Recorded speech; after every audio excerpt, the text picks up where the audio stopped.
Fireworks pregame here in Nebraska. Great anticipation. We'll see if this Cornhusker defense can slow down a very, very powerful Ohio State offense. You know, Justin Fields, the highest profile transfer in college football, has come in, won the job. 19 total touchdowns in his first year as a starter so far. But this is a test for him tonight. Yeah, it is. And I think if you're talking about stopping Ohio State or trying to slow them down, believe it or not, I think it starts with J.K. Dobbins, who's taken over this running back position with Mike Weber moving on to the NFL. The blocking has been great these first 4 games.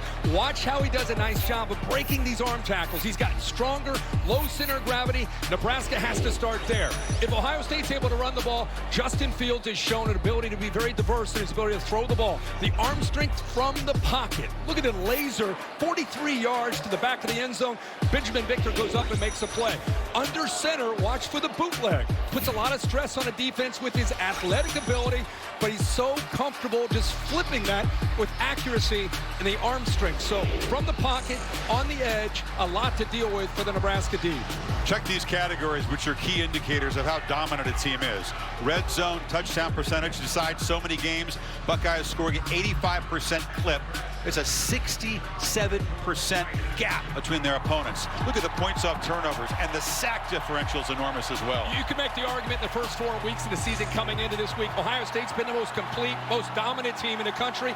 Tonight, in this atmosphere, it'll be a different challenge. Let's see if they're up for it. And the Cornhuskers entering the red light district. Bathed in red light, they touched the traditional horseshoe as they make their way from the locker room and onto the red carpet.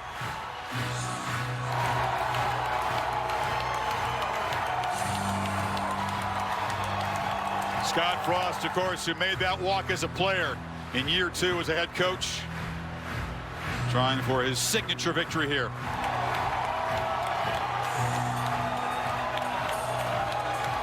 It's a young team. Many thought they were a year away.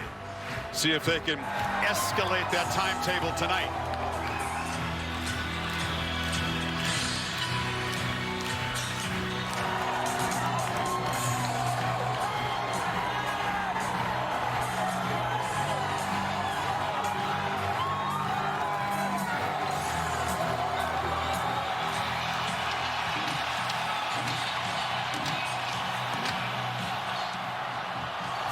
This huge crowd is more hopeful than confident, but they are hoping to see something very special tonight. And Nebraska, signature return towards the glory days. Can Ohio State survive this upset trap against a Big Ten West foe? This has been the Nissan pregame rush. Kickoff from Fired Up Lincoln is next. And now we'll look inside Nissan's Heisman House.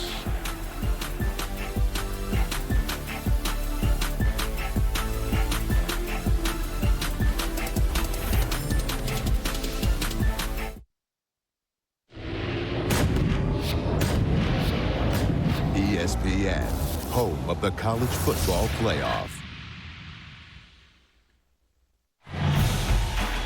66 degrees and slightly soggy in Lincoln. You're watching a presentation of the Big Ten on ABC. Ohio State and Nebraska.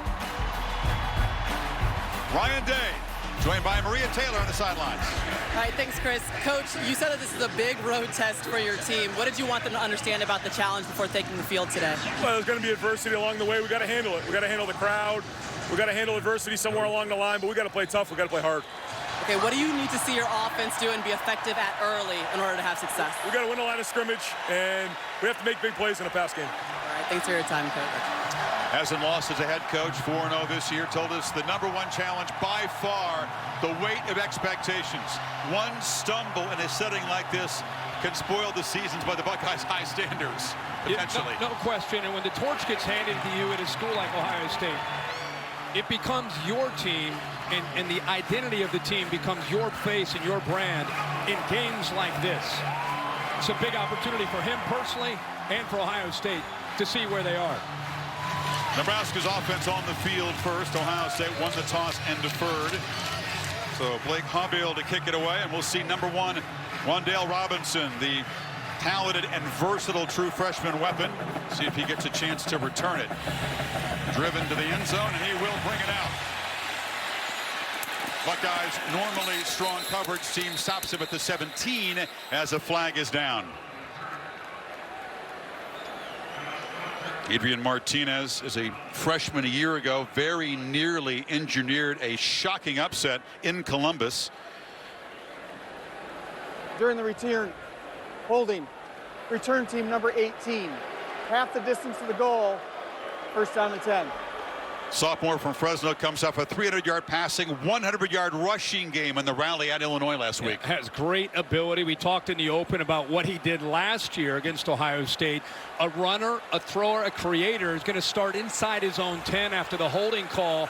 But if Nebraska is going to compete with Ohio State, this talented defense, Martinez has got to have a big night. Empty backfield, 4 receivers. Mo Washington motioning in. And Martinez immediately under pressure from Chase Young off the edge, escapes and gets 3.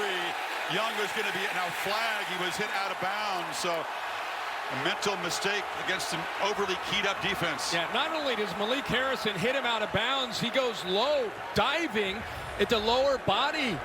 Right here, he goes down and dives. He's way out of bounds. So, you know, you're keyed up as a defender, right? But you gotta be able to pull back there, especially when you have a team like Nebraska pinned here early in the game. Now you give him a break. Boy, Chase Young wasted no time in getting around the edge and getting after the quarterback. Get ready. You're going to see a lot of that tonight. Nebraska's aware of that. They've got to come up with a plan to slide protection towards him or try to take him away and go underneath him with that penetration upfield. Robinson comes in motion. Washington in the backfield. He's got it running left. Makes the first man miss and comes up with 9 yards. The sophomore dinged last week, passed concussion protocol on Sunday, runs behind this offensive line. Yeah, Farniak is going to be tested. Hymas on the left side, both the tackles because of the speed of Ohio State. See the speed on the perimeter. Spielman and Robinson are the playmakers with, of course, the running back, Washington.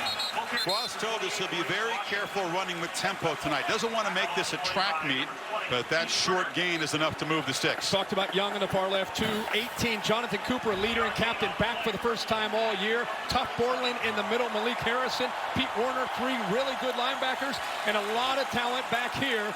Jordan Fuller, kind of the quarterback there, number 4 in the middle, playing center field at free safety. Robinson hit hard. They'll find different ways, creative ways to get number 1 the football.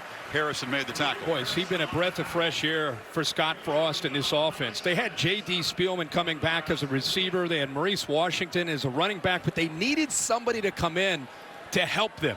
And Wan'Dale Robinson comes in as a true freshman, a running back out of high school in Kentucky, but has learned to be a receiver and a running back in this offense. Great versatility in the structure.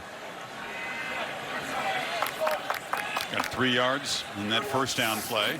And now Martinez gets it out quickly. It's a bullet to Washington. It was just behind him, and immediately Jeffrey Okudah knocked him down for a gain of 1. Yeah, we'll see if Washington's okay. He's dinged up last week. Looks like he's limping off the field now. Give Mills a chance to come into the game. That play right there is an example of the difference in what Ohio State's doing defensively this year, schematically. A lot more zone, which allows the defensive backs to have their eyes on the quarterback and the ball and allows them to react quicker. That's exactly what Okudah did right there. He needs 7 on this 3rd down. Dedrick Mills spelling Washington in the backfield. Martinez immediately chased and flushed by Young and delivers a pass that's intercepted. Okudah came across and picked it off, and immediately the pass rush imposing itself. Yeah, and you're used to Chase Young getting outside, right? Getting outside out here. Instead, he works back to the inside and flushes Martinez. Give Chase Young a lot of credit. See how he works to the inside? Martinez feels him, and this is just Jeffrey Okudah anticipating, jumping in front, and making a big-time play. You're talking about one of the top corners, if not the top corner in the entire country. Didn't have a career reception until last week. Now he's got 2 in 2 games. And the Buckeyes set up at the 50 for their first offensive possession.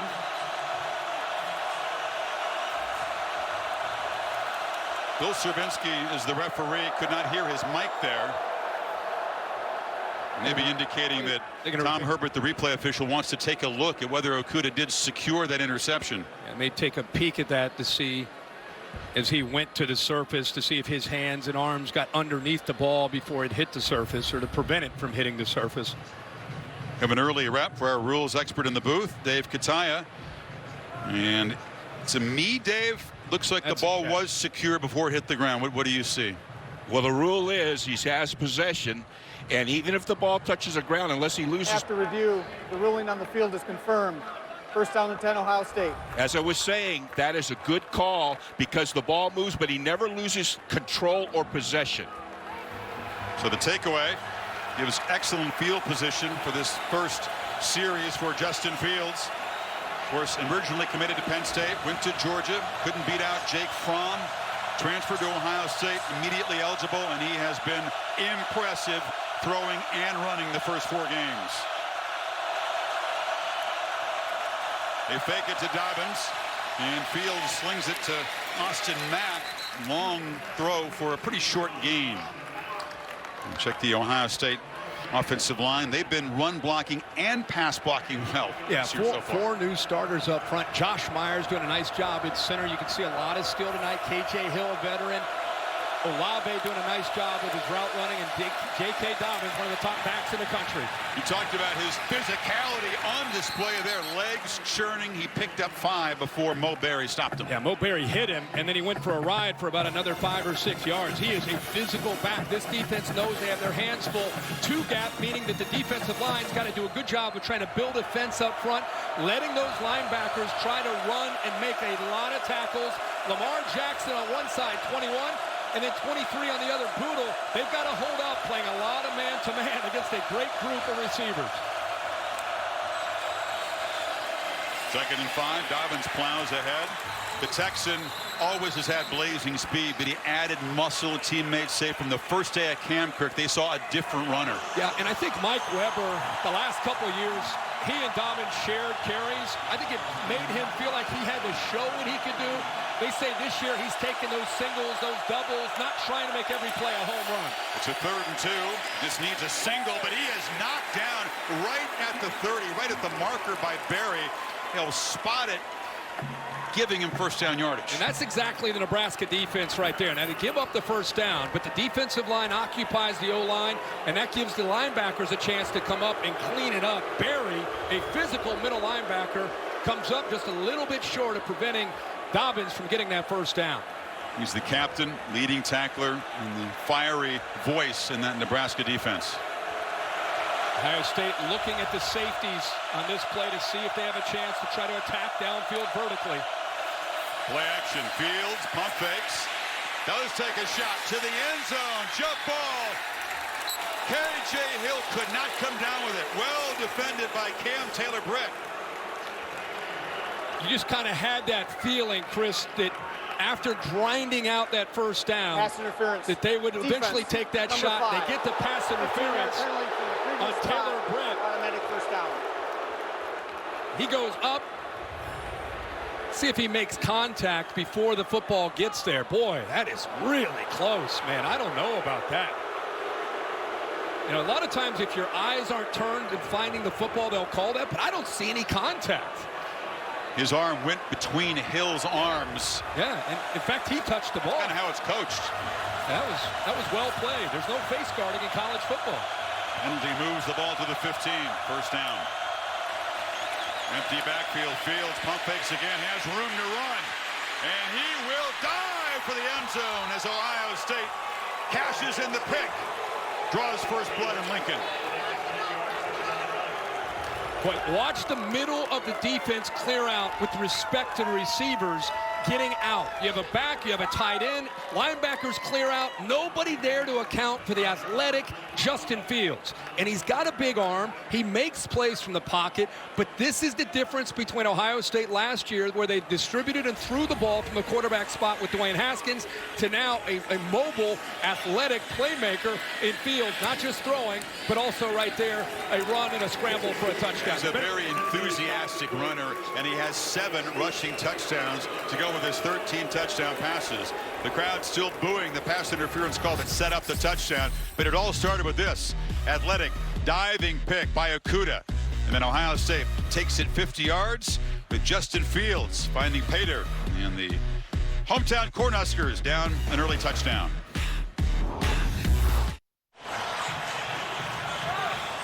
Buckeyes take it 50 yards after the interception in 5 plays. Pass interference in the end zone. The key part of the drive. Fields takes it the final 15 yards. And Mobiel boots it away. This time Robinson will not return it. He's one of our Chick-fil-A impact players, along with Mo Washington, who's averaging 7.7 a carry. Also an effective receiver out of the backfield. Yeah, Wan'Dale Robinson, they're going to have to get him going, find space. Maurice Washington, see if he's okay after getting a little dinged up there on that first drive. Talked about Chase Young. He's going to be a factor all night, getting into the backfield and trying to make plays. And Jeffrey Okudah, one of the top corners, as I said, maybe the top corner this year in college football, has size, length, confidence. They'll leave him on islands from time to time, also sit him back in zone. He made plays in that first drive, defending the run, also that big interception. Robinson at the tailback position, high school running back, as you mentioned, and is knocked down quickly by Damon Arnett. Got 2.5. You know, you're a big underdog at home. You're in the second year with Scott Frost. You're trying to show you can play with the big boys. You end up throwing an interception on your first drive. Ohio State goes down and scores. Scott Frost needs some positive things to happen on this drive. They fake it to Robinson. Martinez now flips it. And some confusion there. Very nearly intercepted, and it's going to be 3rd and long.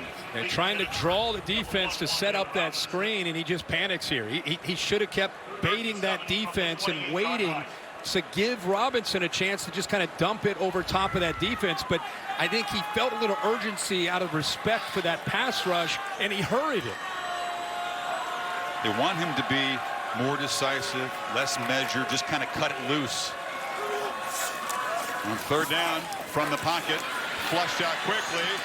Kind of a deer in the headlights look, and he is swarmed by white jerseys, and it's a very quick 3 and out. So what did Martinez do a good job of last year? He scrambling, creating. Ohio State is going to do a good job of keeping him in the pocket, and then they're going to spy with an athletic linebacker in Baron Browning. Keep him in the pocket, 3rd down, nowhere to go, and look at all the white jerseys being able to run to the football with their eyes on Adrian Martinez.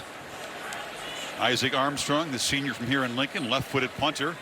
Ohio State's been a terrific punt block team this season. Already blocked a couple of them.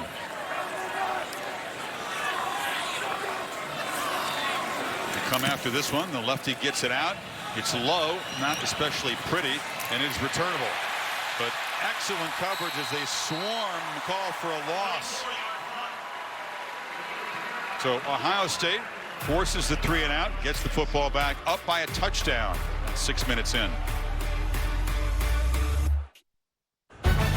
Saturday Night Football on ABC is presented by Wells Fargo. This is a commitment to better banking. This is Wells Fargo. In part by Nissan, premier partner of the Heisman Trophy. And Chex Mix scored the winning mix.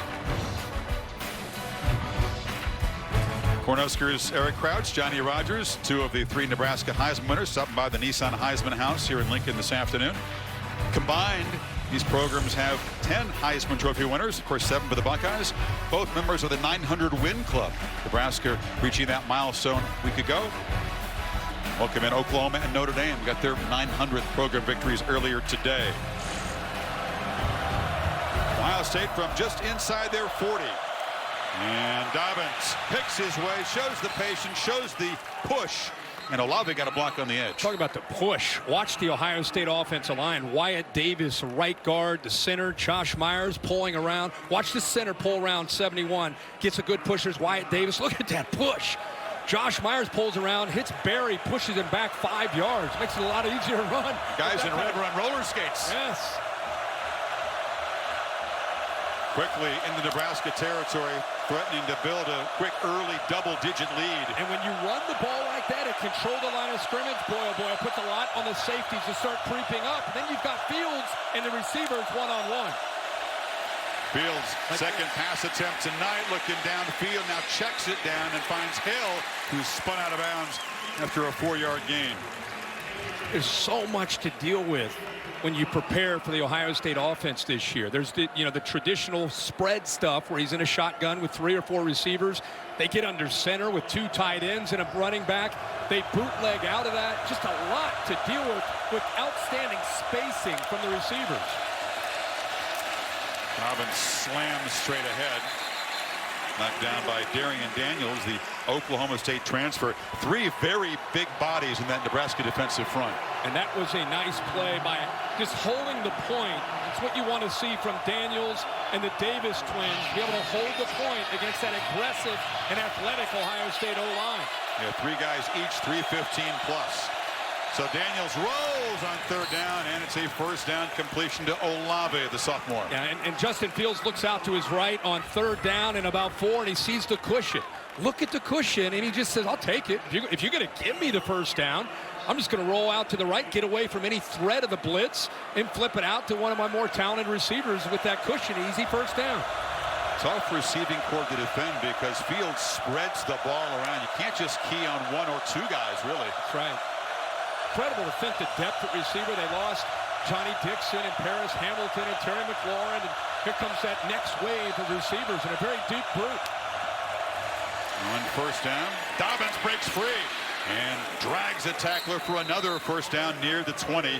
Cam Taylor-Britt stopped him. Yeah, reading that defensive end, does a nice job of taking Khalil Davis, 94, out, reads him, and then look at the push right there. Nice job at the left tackle. Munford getting up to Honus, that middle linebacker. Again, continuing to get to the 2nd level and pushing the Nebraska defense back. They bring in 3 fresh bodies, a new front 3 for the Cornhuskers for this 1st down play.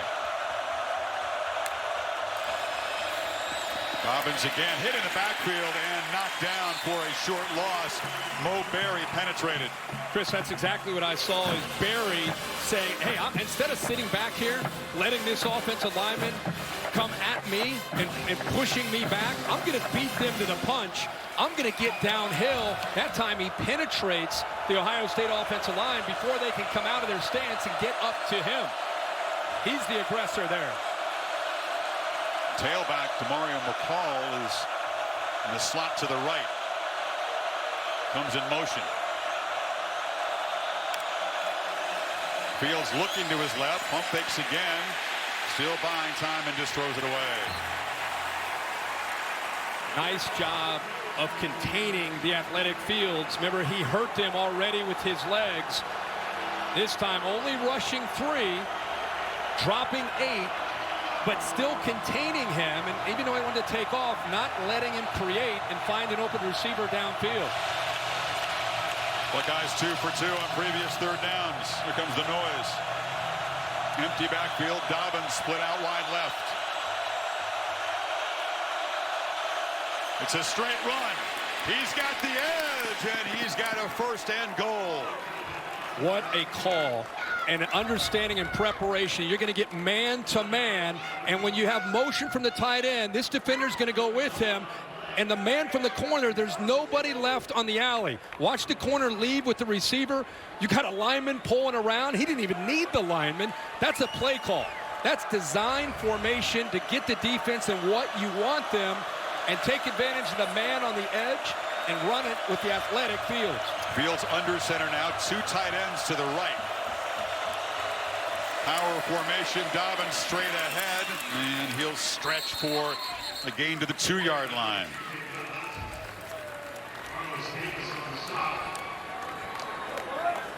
Pure power football, and you see how tough it is to stop a guy with his strong arm and live legs. Yeah, his legs really, any quarterback that has legs puts a lot on a defense, but with his size and his ability to throw the ball, the receivers, it's just a lot to get ready for any defense.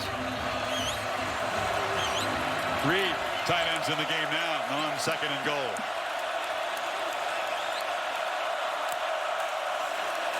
Looking to throw in the flat. Hill's got it, and he scores standing up. And Ohio State stretches the lead. 2 touchdowns in 2 possessions. There's a flag down, a conversation. And let's see what it's about. They're still conferring, but the touchdown will stand. How about KJ Hill when he went in motion? He was trying to contain himself in excitement because he knew that he had man-to-man. In fact, he pointed to Boodle to make sure Justin Fields saw the same thing that he saw. He goes in motion. 4:37 to play. Watch him go in motion, Chris, and see. Watch 14 right in front of you. Kind of points. I got him in man. He's in man. Tight end. Rucker kind of sets a pick. Nobody can get to the outside. Senior know what he saw there. He saw. Fourth touchdown. 14-0.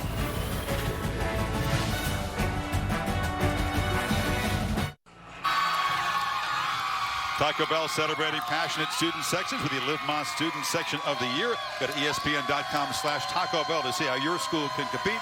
Use the hashtag Live Moss Student Section. So the Penn State students on the road last night go down and invade the Maryland student section. They had mostly left. That was a bold move, I thought. Yeah, it really is. They got a good football team, by the way. That puts you in the running. They do. Yes. How about Jeffrey Okudah, the start he's had tonight? Talked about how they're playing more zone. When you play zone, it keeps your eyes on the quarterback, allows you to react quicker instead of your eyes being on the man that you're covering.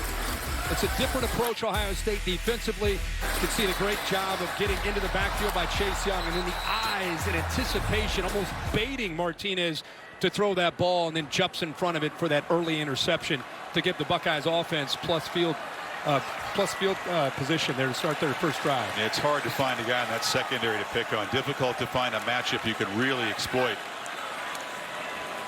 Dedrick Mills, he's had some fumble problems, 3 in the first 4 games. In fact, he was toting the rock around campus to classroom, hoping to deal with that. That's a short first down gain. And Nebraska just trying to come up with some different wrinkles, different looks, anything that they can come up with that shows up at the press conference. Like today. Carrying the ball. Lost another one last week. He's laughing. That's kind of embarrassing to carry that around campus. Yeah.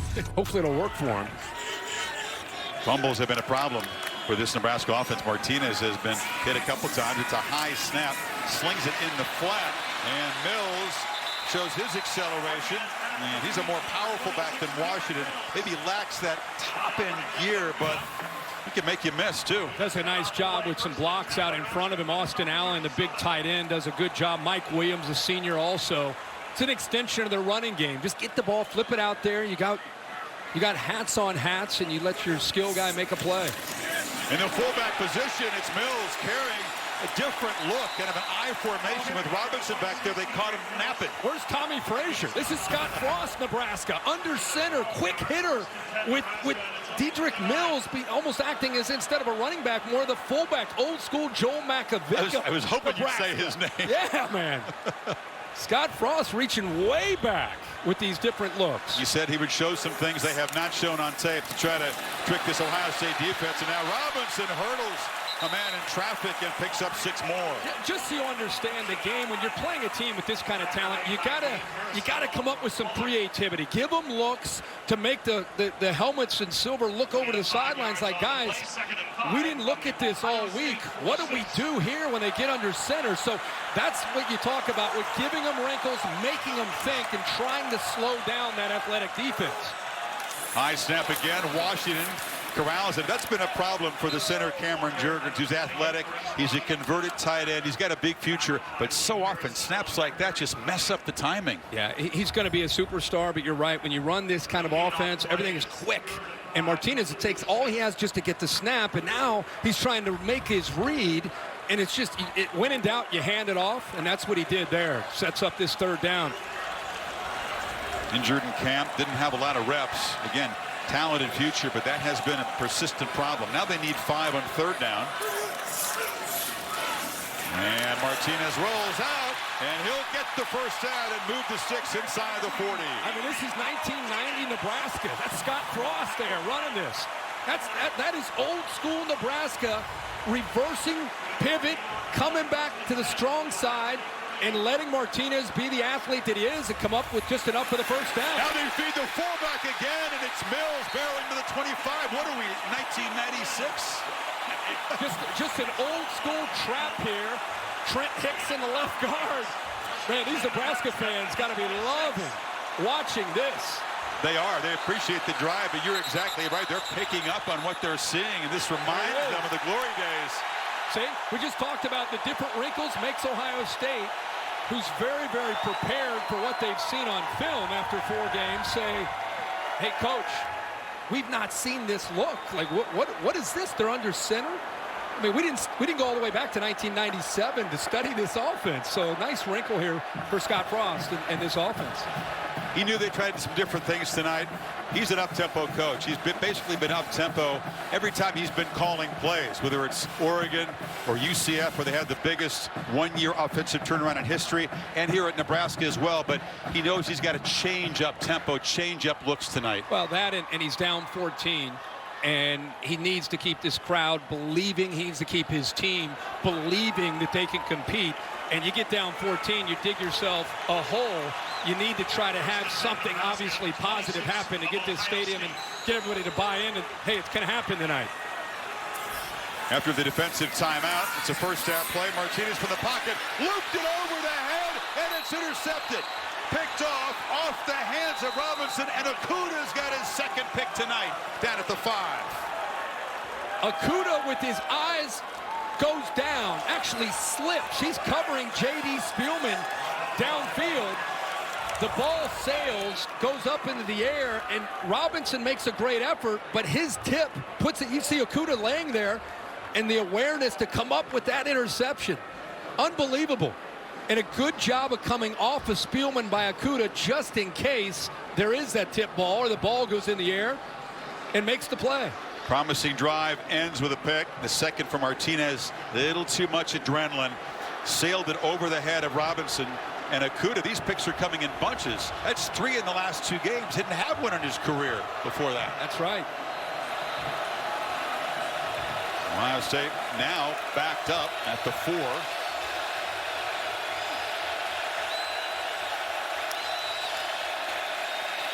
Dobbins running left is hammered hard. One of the reasons that ball sailed, Jonathan Cooper back in the lineup is on the far right over here. Watch him push into the backfield, and it doesn't allow the right tackle, Farniak, to be able to kind of hold him back. And eventually Martinez can't follow through, and that's what made the ball float in the air. So give an assist there to Jonathan Cooper with a great play. That's a good spot, Kirk. Lots of ways to affect the quarterback. Doesn't show up in the stat sheet, but creates the second takeaway. 2nd and 6. Dobbins, can he get the edge? Yes, he can. And out across the 25. Texan running well tonight. Well, you better be able to set the edge. Great blocking by the receivers. Look at this. Garrett Wilson, a true freshman, does a good job on the safety. Taylor Britt. You also see Austin Mack working downfield. You know, Brian Hartline insists that these guys block. If you want to catch the ball and get your opportunities, you got to be willing to block. And that's exactly what they did there to open up even more of a running lane for Dobbins. On play action, Fields zips it downfield. Austin Mack catches it. Couldn't keep his feet. Just overled by a fraction. It's a first down inside the 40. And you see this North Nebraska team living on the edge. Jackson, no chance there on the double move. A little stutter, a little out and go. He falls for it. He comes up. There's no safety behind. And Nebraska catches a break that Mack's not able to hold on to that and keep his balance and take that into the end zone. 38-yard gain, by far the longest catch of the season for the senior Austin Mack. Monster first quarter for Ohio State players wearing number 1. Okuda has a couple of picks. Fields looks sharp, and the Buckeyes threatening again. 14-0. Back after this message and a word from your local ABC station. The super big Samsung QLED TV is made for football. Buckeyes off and running. Saturday Night Football on ABC, presented by Wells Fargo, beginning the second quarter, threatening again to add to a 14-0 lead, scoring on both of their first quarter possessions. Take it to Dobbins. Fields is flushed and cannot escape, but still falls forward for 4 yards. Carlos Davis knocked him down. And what this defense is facing Make sure Justin Fields gets up okay. But what this defense is facing is Dobbins' ability to run with this offensive line makes you have to respect that, right? That's where you start. That means the safeties and the linebackers have to be keyed into that. When you get too keyed into that, then you got to worry about the big play threats downfield. So it's a balancing act as a defensive coordinator. Where do you cheat to try to stop this offense? 2nd and 7 run by Dobbins, who works his way inside the 30, stretches right near the marker. It'll be just short. Khalil Davis, another bookend brother from Blue Springs, Missouri, 5 minutes younger than Carlos. Can relate. It's big. Not to the 300-pound part. Oh, no. But having twins, having identical twins, that's a big thing. A couple minutes older, you're the older brother. Need a yard. 3 for 3 on 3rd so far.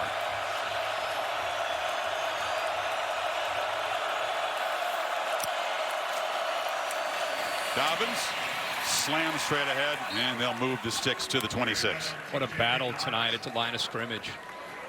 We just talked about the Davis twins, the size. You have Darian Daniels, 340 pounds. Get a good sideline look at this. Watch that battle on 3rd and short.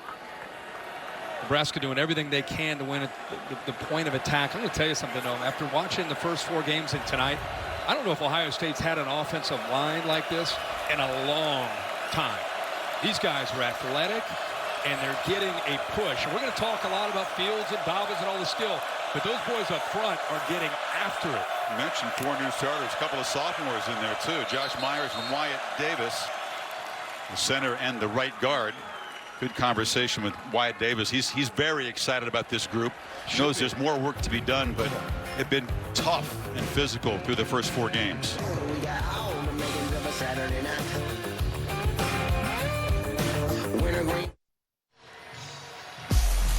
14-zip Ohio State inside that beautiful building. Check out the Target Command Center coverage of tonight's game, streaming live on ESPN3 and the ESPN app.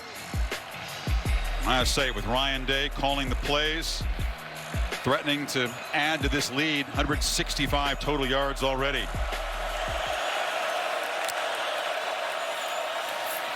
Fields, design, run, dives for 3 on 1st down. Mike Yurcich, hired as Day's first hire for becoming head coach, came over from Oklahoma State, not to call the plays, but to join Kevin Wilson on this staff. A lot of good offensive minds over here in this club. Yeah, Ryan Day put together made a few adjustments and tweaks to this offense, but mainly the defensive coordinators, the big changes that he made, but the infrastructure for the most part the same with the Buckeyes for the last few years. Robbins strung out, bounces off a tackler, but is knocked out of bounds by DiCaprio Boodle, one of my favorite names in college football, named for Leo DiCaprio. His parents are big Titanic fans. He made a good play that time. Nebraska, when they've slowed Ohio State down, they've rolled the dice, gotten some penetration. Darian Daniels, 79, the senior, we mentioned him from Oklahoma State, also winning and being able to get penetration. This crowd urging the Husker defense to make a play here. Feel like they've got to hold Ohio State to a field goal. On 3rd down, Field zips it across the middle. It's a 1st and go. Hill still fighting and stretching inside the 5 before Cam Taylor-Britt stopped him. So Nebraska shows blitz, right? They walk up Miller, but he's actually just a spy, which means the open is wide open. So you can't have a spy and take away that quick slant. So Fields sees that immediately, does a nice job leading him into that open area, and gives Hill, who's having a big night tonight, a chance to run after the catch. Quarterback having a big night. Such clarity of thought by this young guy on the road. 1st and goal. Dobbins is going to be knocked down right there. Damian Daniels, Darian's younger brother, stopped him. He says, I love road games. I love the idea of going on the road, silencing a hostile crowd. Doesn't have a whole lot of experience outside of high school. Going back to his high school. Yeah. I think all great ones, they like the challenge. They like being doubted or questioned. He's been up to it tonight. This time sidesteps a man in the backfield and finally dragged down by the linebacker, Caleb Tanner, for the Huskers' first sack tonight. Tanner works through Dobbins. And, you know, he does a good job of not only containing, but then being able to chase down the athletic Justin Fields. See how he works through Dobbins, knocks him off. He's trying to run a route, and then shows you his range. Very athletic. 6'2", about 200 pounds. Doesn't have great size, but makes up for it for speed. That time got in there, disrupted the play. One Georgian tackling another Georgian. Whiffed the first time, but recovered to make the play. And another third down, 3rd and goal from outside the 10. Play clock winding down, 4-3. They just snap it.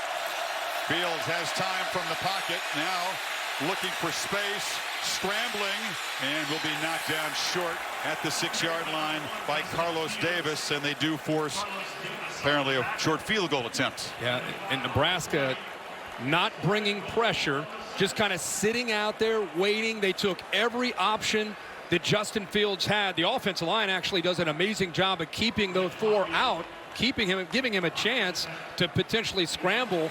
But Nebraska's defense taking the receivers the difference there on that play. Hallbill's only attempted now 3 field goals this season. Usually it's kicking PATs. He's made 31 of those. Ohio State 17 points from its first 3 possessions, and they stretch the lead.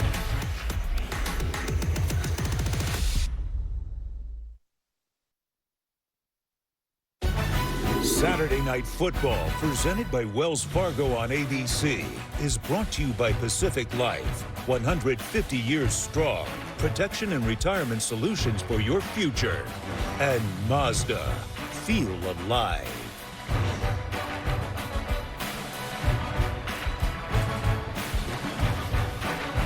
LeBron James, big Ohio State fan, tweeting out about the secondary. Buckeyes. Yeah, cornerback you, and he's right. If you think about not just this year's team, but over the years, Denzel Ward, Marshawn Lattimore, Bradley Roby, Kerryon Conley, Eli Apple. That's since 2014. They've had a ton of defensive backs. Go to Malcolm Jenkins, who actually went out as a corner, plays safety now. They have definitely had as many as anybody in the country. Robinson makes the fair catch. Kendall Sheffield, the speedy corner, came out after his junior year with the Falcons now. But the beat goes on. We will see this Ohio State team at home next Saturday night, 7:30 Eastern here on ABC, as Michigan State, which survived the upset trap against a very pesky Indiana team. It was a back-and-forth game, and to kick a late field goal to get out of there with a W. I have a hands full against Ohio State next Saturday. Yeah, they will. They're going to have to hope that their defense has a big night. Obviously, Ohio State's offense is executing at a very, very high level. At least Brian Lewerke and the Spartans' offense playing better the last few weeks.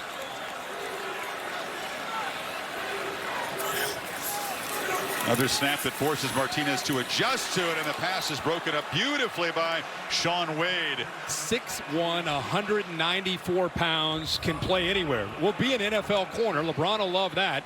But right now is asked to play inside a little bit more. Love how he has his eyes on the ball, able to extend himself with that length and knock that ball away. Tried to get the ball to J.T. Spielman. That's the first time J.D.'s been targeted tonight. Their top receiver coming in. Martinez from the pocket launches a high throw, and that's a diving pick by Jordan Fuller. That's the hat trick of picks for the secondary. That was just a wild throw. And an offense that had 4 turnovers last week. The first thing Scott Frost said when he came in to meet with us is we've got to take care of the football. We cannot be careless with the ball. 3 interceptions in the first half. Defensive backs, again, playing a lot more zone. And the reason that's important, I'm going to continue to say that, is it gets everybody's eyes on the quarterback and on the football. So when there is a ball and a miscommunication like that, you're able to make a play on it. Jordan Fuller able to see that, playing center field, jumps it and makes a play, gives this Ohio State offense the ball right at midfield. Talked about the points off turnovers, such a strong suit for Ohio State. They've only allowed 3, massive differential, just building on that tonight, as once again after a pick they take over right at midfield. Sudden change. Do you go for a big shot here right away?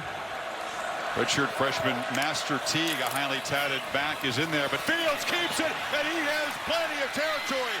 Little stutter step, and Fields will be dragged down inside the 10 by Dismuke. The total skill set on display, and there's a flag there too, where he was stopped. See if it's a horse collar. Yeah, what incredible performance tonight by Justin Fields and this offensive line. Wait till you see the hole that opens up on this play. Oh, I saw it. I mean, yeah, they're going to add. I think they're talking about a horse collar is what the issue is here on the tackle. Look at the linebackers attacking. There's no foul on the play for a horse collar tackle. The ball be placed at the 10-yard line. First down and goal. Linebackers out of position, anticipating the handoff to Teague, and Justin Fields reads that and feels that, and then takes off downfield. And this, I think, was what they're looking at to see if that might have been a horse collar, and they wave it off. 40-yard gain. Buckeyes threatening to make this a TKO early in the second quarter. Teague knocked down after a 1-yard gain. Fields throwing the ball, Kirk. 6 of 7, 81 yards as a touchdown pass to Hill. Running it 7 for 73. That's a pretty nice average. Yeah, and again, he's the beneficiary tonight. He's playing well, but he's the beneficiary of a great plan from Ryan Day, great line play, and great talent around him. But he's playing at a very, very high level, running and throwing.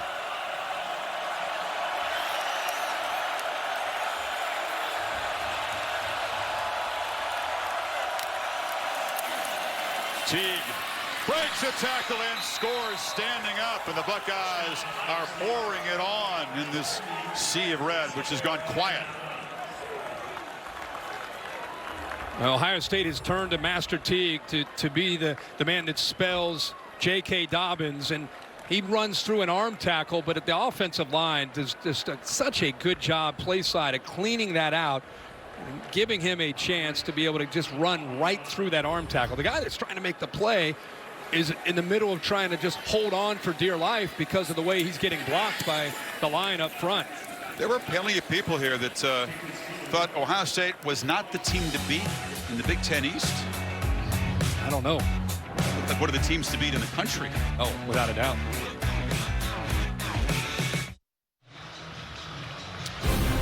NFL Week 4 kicks off with Sunday NFL Countdown.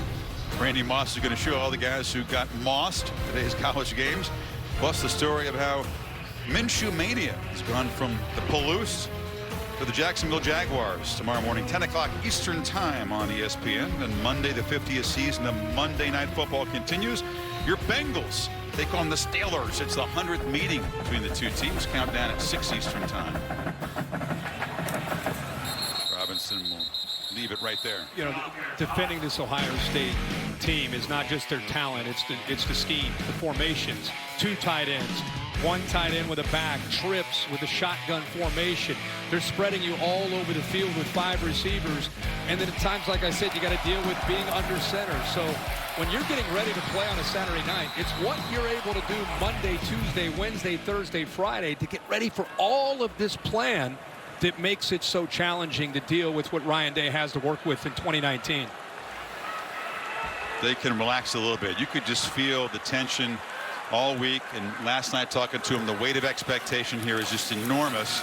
But no Buckeye fan could quibble about anything they've seen so far tonight. To Maria Taylor. Well, Chris, you know, this Nebraska offense right now reeling a little bit, but it's very calm from Adrian Martinez and Scott Frost. Coach Frost telling us that he never yells at his players. You could see him taking Adrian Martinez after the 3rd interception, just tell him that he's okay and to stay in it. And Adrian kind of holding that same kind of calm and trying to get his confidence back on the sideline with his teammates. Maria, as you know, Frost playing for Tom Osborne and for Bill Walsh in college. 2 very calm guys. But before that, he played for Larry and Carol Frost. His dad is high school coach, a legend Hall of Famer. His mom was also a high school coach for about 3 decades. And they were very calm as well. Yeah, it's an interesting theory that he has about trying to get his players to play with desire to excel and not a fear of failure.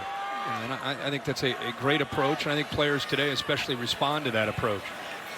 But too many mistakes in the early going, and now it's 3rd and long again. Martinez escapes Young briefly, and now is going to be hammered to the ground by Malik Harrison, and that sack will force the punt team out again. Okay, I mean, watch Chase Young. You knew it was coming, and there's nothing you can do about it on 3rd down. And this is just not a Nebraska thing. This will be anybody that Ohio State plays. And Chris, you made a point about how it's not always about the sack. It's about affecting the quarterback, making him come off of his spot and allowing Malik Harrison then to come up with a sack. But Chase Young, again, having a dominant night. You pointed out he's an NFL-ready guy. He's a Sunday pass rusher playing on Saturday. The combination of enormous talent, work ethic, dedication. He's got technique. It really is the whole package. And finally, as you pointed out, false start, kicking team number 36, 5-yard penalty. Not dealing with 2 sprained ankles, which he still played well last year with those ankles. Yeah, I remember talking to him at the Rose Bowl and just getting caught up and talking about the year that he had. And he said, man, I've been playing with basically 2 sprained ankles most of this year. It's nice to get this rest and be healthy. And you saw late in the year he played better. But now, after an entire offseason, 6'5", 265, one of the hardest working guys on the team. And as you said, he's improved with Larry Johnson, the D-line coach. Much better, more complete DN this year. And the kind of get off, as they say, that you cannot coach. Hands. There's the best D-line coach in the country. Fair catch. Buckeyes back to work from the 45. Cassidy Hubbard with your Dr. Pepper Fansville studio update. So much for a trap game on the Plains. Jatarvius Whitlow would put Auburn on the board first, and they haven't stopped. Whitlow hitting Bully the dog here, and they are being bullies right now on Mississippi State, up 35-9 in the second. Back to you guys. That's symbolic, Cass. The old Bully got knocked sideways there. And Auburn, like Ohio State, not considered a top 5 team preseason, but playing like one. Yeah, that defense is top 2. The young offense just getting better each week. Play action. Fields looks back this way and flips it short to Teague. And the running back slips a tackle and darts down the sidelines. Buckeyes threatening again inside the Nebraska 30. They always want to get their skill in space. And, you know, Master Teague is out of Nashville, a young man that last year worked through some things, and I think shows that he can become that tandem to J.K. Dobbins, obviously the guy, but in the past couple years they've had Mike Weber and Dobbins, so you need that other guy, and Teague is definitely a physical runner, that time showing some nice moves down that sideline. And now nothing but open space. Teague just rumbling and diving down near the goal line. He'll be just short. Wow. Again, with everything that Ohio State's doing, watch the linebacker play here. They're worried about Fields. Where's Fields? He's out here. I mean, they're taking themselves out of the play because of the concern of the mobility and athletic playmaking ability of Justin Fields, and nobody's there. Teague rolling right up to the progressive pylon cam and now playing fast. Just a stand-up touchdown for Teague. That was his possession. 28 yards in the catch, 26-yard run, and he takes it into the end zone. 55 yards in 3 plays. And a murmur and all the positivity, the energy in this place has completely evaporated as Ohio State is putting them on this team. This is shades of their last visit here in 2017. Touchdowns in their first 8 possessions in that game. Yeah, and they are not letting up. These Nebraska fans are in awe and in shock of what they're seeing from Ohio State. And maybe from their own team, because this is a rude reality check. They needed breaks. They needed to play clean. Instead, 3 turnovers. Yeah, you said Master Teague has had an opportunity here. He catches one, a couple runs. And look at the line play again. It's one thing to be a nice back with some talent. First thing he should do after he goes into the end zone is turn right around and go hug every one of those offensive linemen. I mean, the line, to me, along with the scheme, deserves a lot of credit for what they've been able to do tonight. Time to stop and reflect on what we're seeing here, because Ohio State walked in here clearly the favorite, but this was going to be a test for them, supposedly. Instead, they are performing like a team that if you took away all the preseason preconceptions, you guys talked about this on game day, Ohio State is right there with anybody. I don't care if it's Bama or Clemson or anybody. Well, we had a question that was that. If you didn't take, you basically came from outer space, didn't know anything about any of these teams, and you watched, this is before tonight, watch the first 4 weeks of the season, who would you say is the top team in the country? And it was a consensus with Desmond, Howard, and David Pollack and myself, all 3 of us, without talking to each other, all said Ohio State. And I think they've just been the most complete team, offense, defense, special teams, and they're showing it again tonight. Hey, Kirk, this would seem like a good time to change the pace here. Let's bring in the Bear from his den for the Aflac trivia question tonight. What do you have Mr. Feliquez, it is a route-based question? I was going to say I don't feel good about piling on here, but tonight's halftime trivia question has to deal with Nebraska's struggles against top 10 teams. Going back to the 2002 Rose Bowl loss to Miami, the Huskers are 3-23 against top 10 teams. However, I want to know, since 2002, which team has the most losses against top 10 teams without a win? Give us a second. Play action, Martinez. Little hesitation, and now he'll take off and dive for 4. Is that enough time? Are we surrendering? I'm going to surrender, Bear. Well, it's a team you're quite familiar with. Tonight's halftime trivia question. The answer is Indiana. The Hoosiers have lost 26 straight against top 10 teams, and actually, it's 40 straight if you go back to 1987 when they beat a top 10 team, Ohio State, to shoot. And there's Martinez darting for yardage that'll put him a yard short of the marker. And the thing he didn't talk about is probably in a lot of those losses for Indiana, they always seem to be competitive like today, only to come up a little bit short. Battled in East Lansing today. And Nebraska 1 of 4 on 3rd down, just desperate to get something going to stop the bleeding here. I thought we might see more of this, slow pace. Try to give different looks, try to confuse Ohio State. Robinson on the jet sweep. They're ready for it. They slam him to the ground. That was Baron Browning, a backup linebacker, and Robert Landers. And I think Baron Browning has been playing at a different level. You see these linebackers right away. Empty. They see jet motion downhill right now. There's no hesitation. That is doing your work during the week, simplifying the plan, and letting great athletes like Baron Browning turn them loose and let them play and let them trust their eyes. 3rd and final. Charge team timeout. Ohio State. 1 minute. So the Buckeyes will get the football back. They have scored in all their possessions, and it got going early. This is Okudah, just a tremendous athletic play, diving in front for his 2nd pick of the season. Then over the head, and an incredible, he just laying on the ground makes the pick. And then Fuller gets in on the act here. This was a errant throw, big time. And Fuller, new role this year, playing in the middle of the secondary. Just the Ohio State last year played with a lot of split safeties where they were playing a very different look, a lot of man-to-man, a lot of quarters coverage. Now they play predominantly cover 3 and man-free, but Fuller sits in the middle and gets a chance to make a lot of plays like that. You saw the comparison to that 2017 game. Ohio State scored touchdowns on its first 8 possessions. That night it was the most points ever allowed by Nebraska against a conference opponent. Garrett Wilson, talented young receiver for Ohio State, takes his turn as the punt returner. Armstrong gets a high boot. They crowd him a bit, and then he backs up and makes the first down, or fair catch. This is Ryan Day signaling for the timeout, does so with aggression, shows the quickness that he had as a quarterback at New Hampshire under Chip Kelly.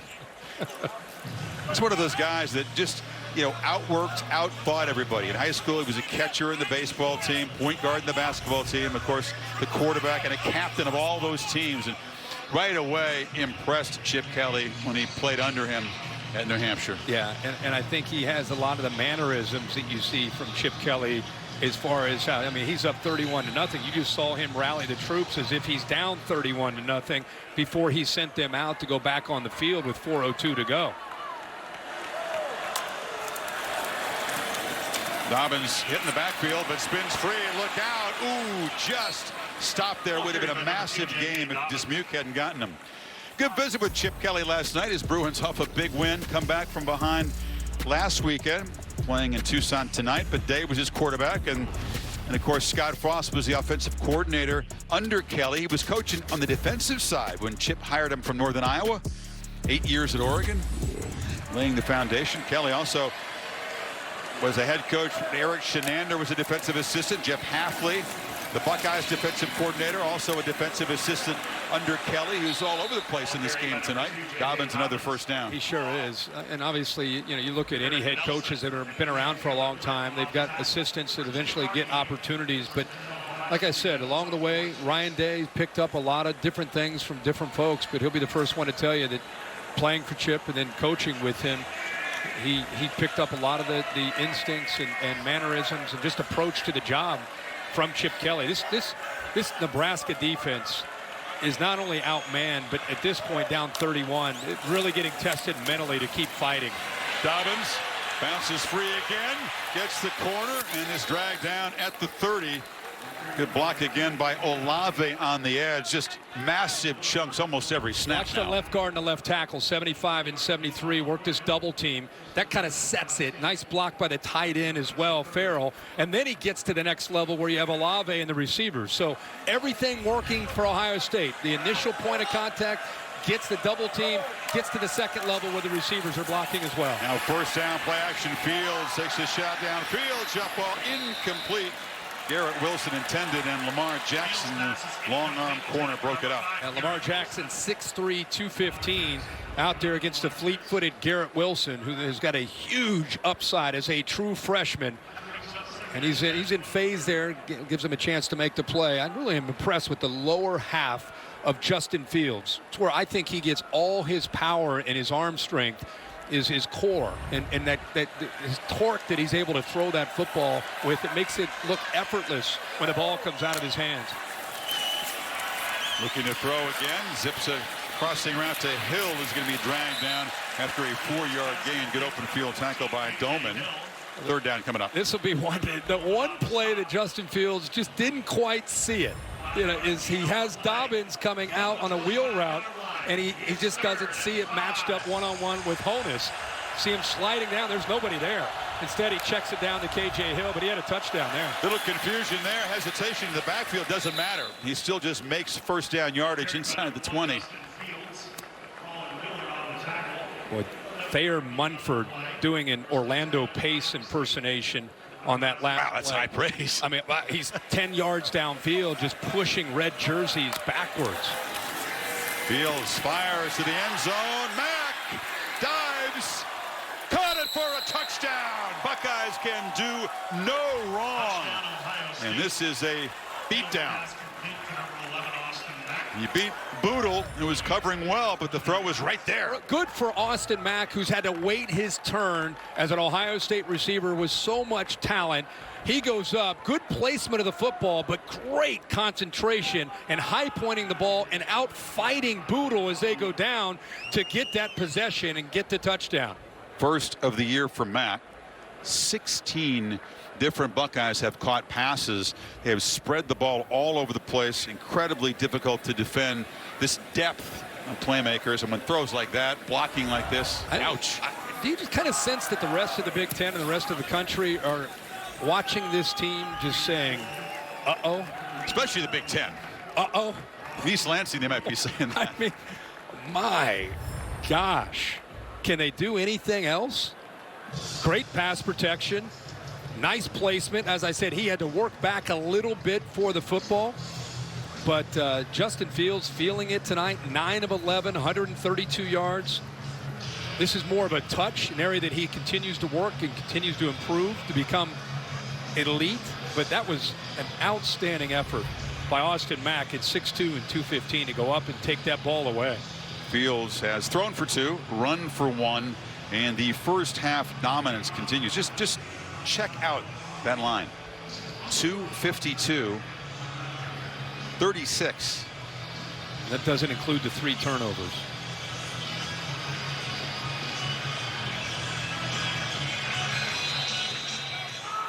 Nebraska with 73 total yards on their 25 plays, under 3 yards per play.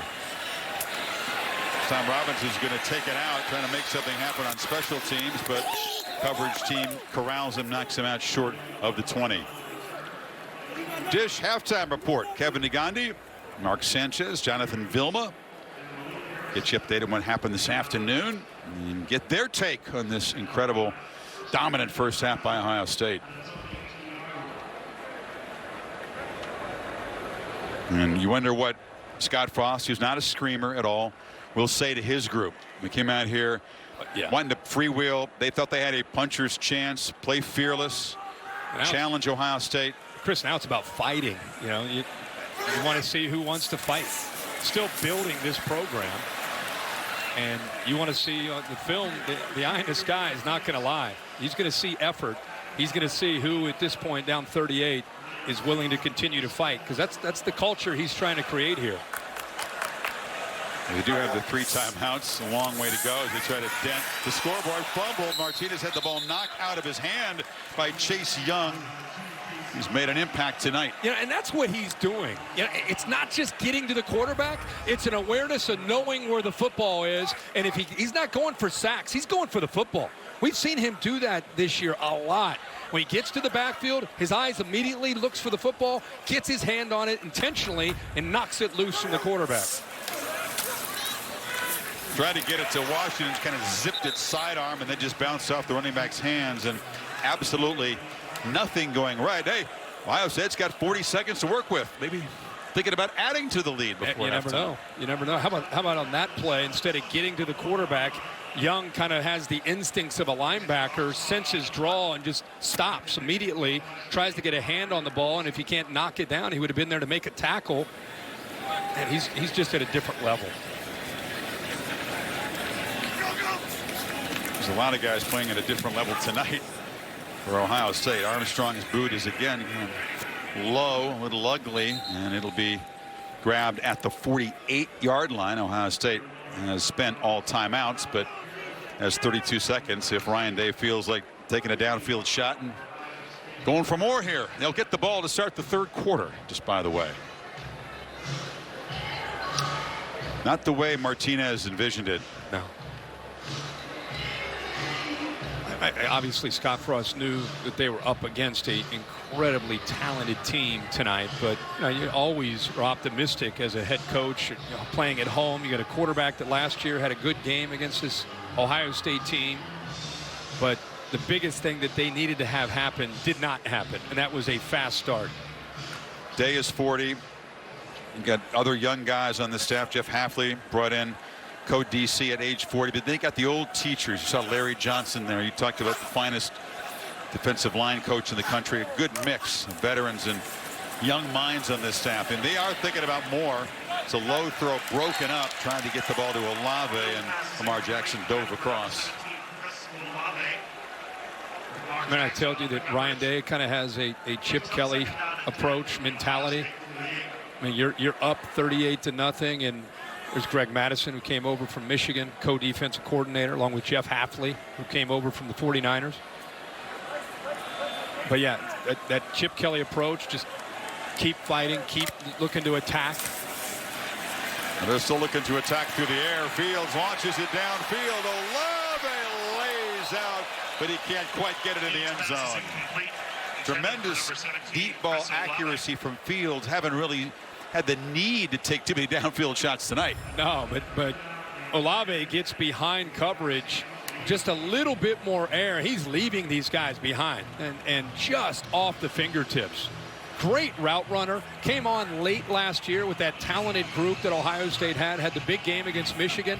And now with the older players moving on to the NFL, he's become really one of the leaders of this team, and really a great route runner. Couple touchdowns against Michigan in that game. Also blocked a punt to really emerge as a star. Fields is flushed, chased, still alive, and now flings it downfield, and it's caught by the tight end, Luke Farrell. Okay. He's hard to get to the ground. All right. That's supposed to be against the rules. I mean, are you kidding me?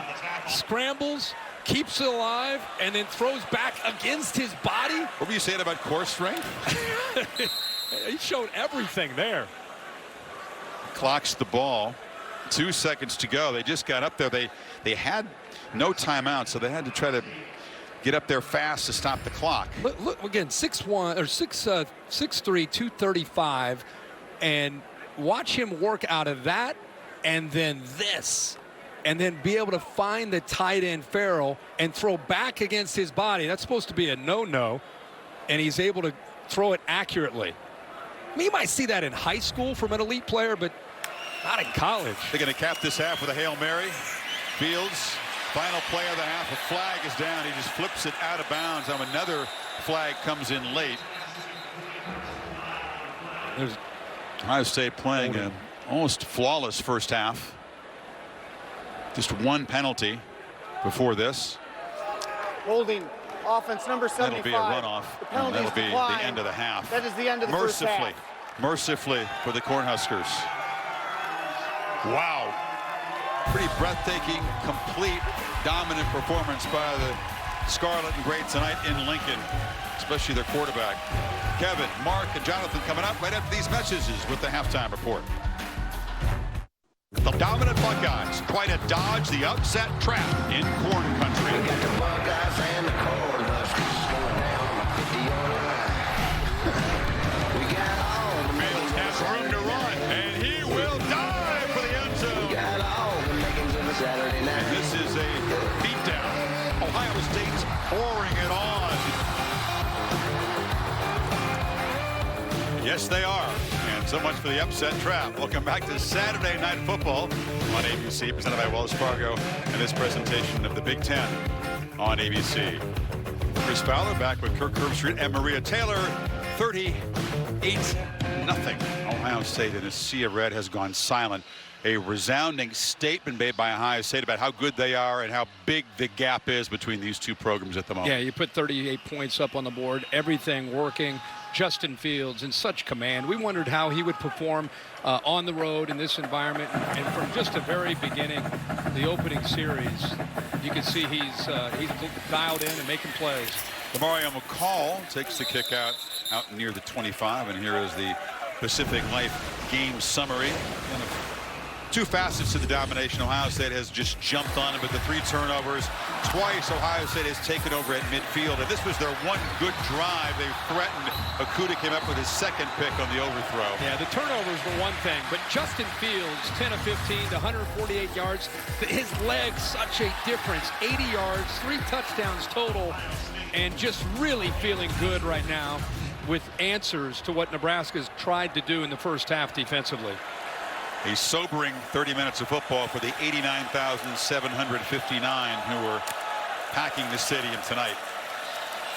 Fields begins the second half with a pitch to Olave. He moved the sticks yet again, doing 21st first down. Yeah, wow. With the arm strength right hash to the sideline, soft cushion, take it. This is first half, the last couple games, what they've been able to do. It's not like they eased themselves in. They will come out ready to play. Miami of Ohio had them down 5-0, and then they reeled off a bunch of points. So now it's 114 unanswered points by this Ohio State team since that early deficit.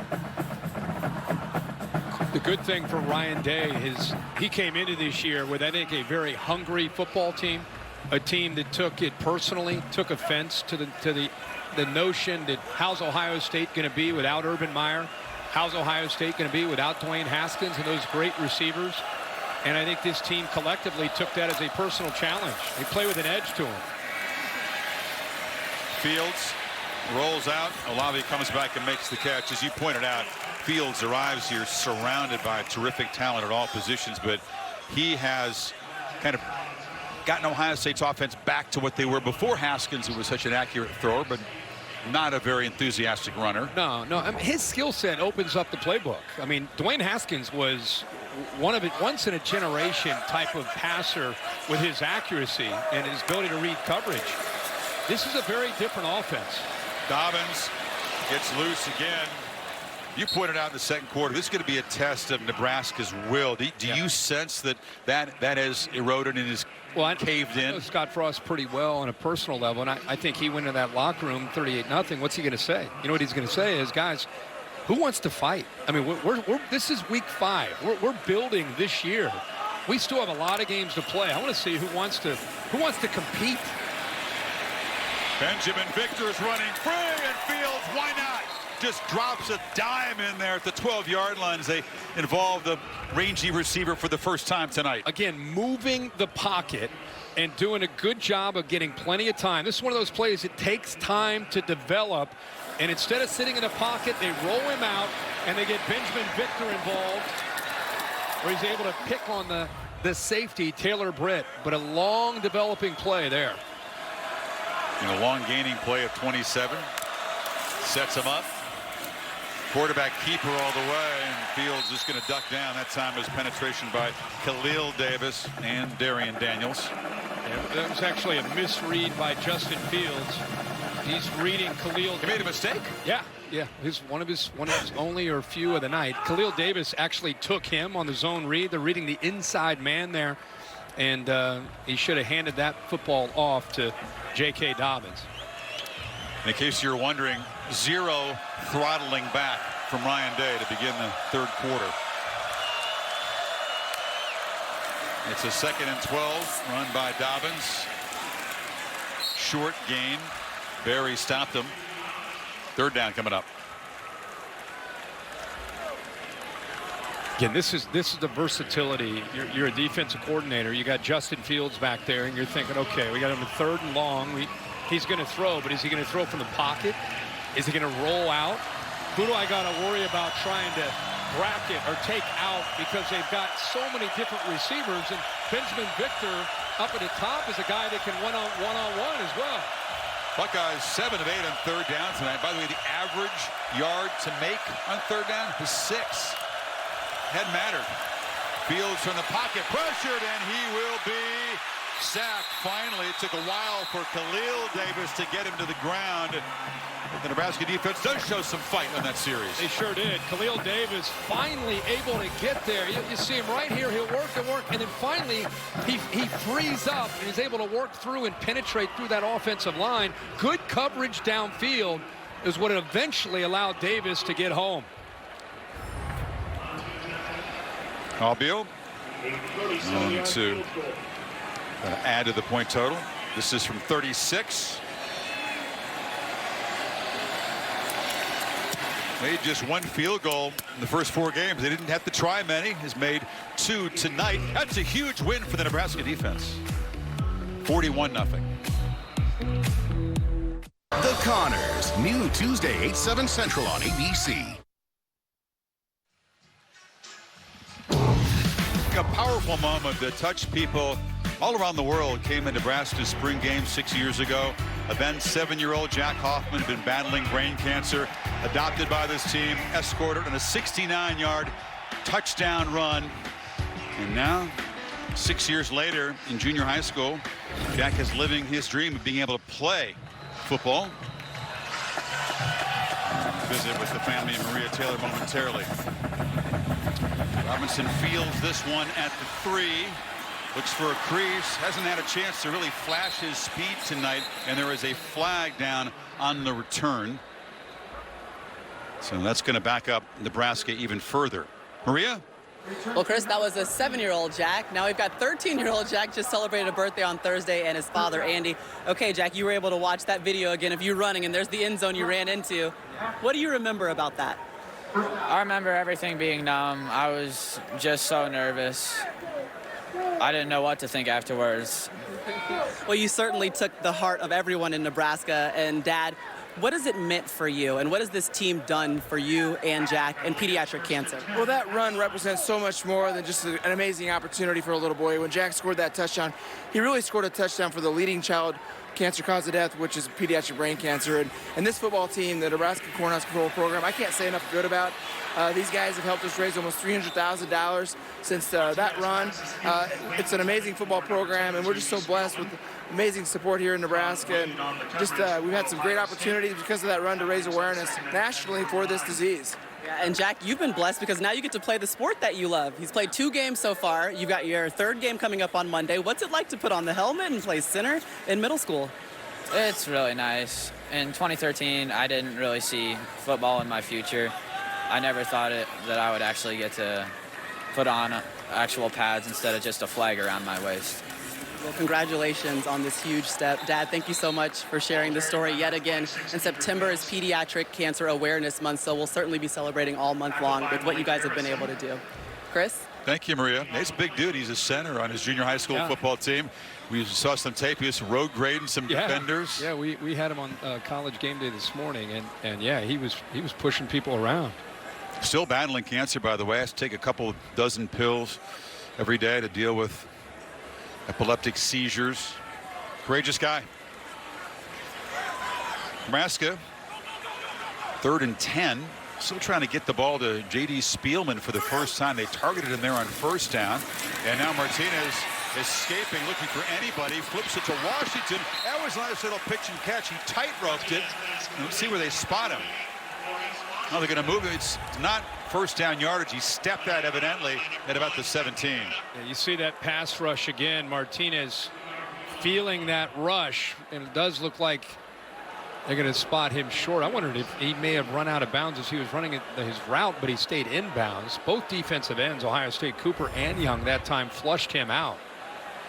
The offense is on the field here from the 17-yard line, down 41. Frost thinking about it. You can tell he doesn't want to send the punt team out.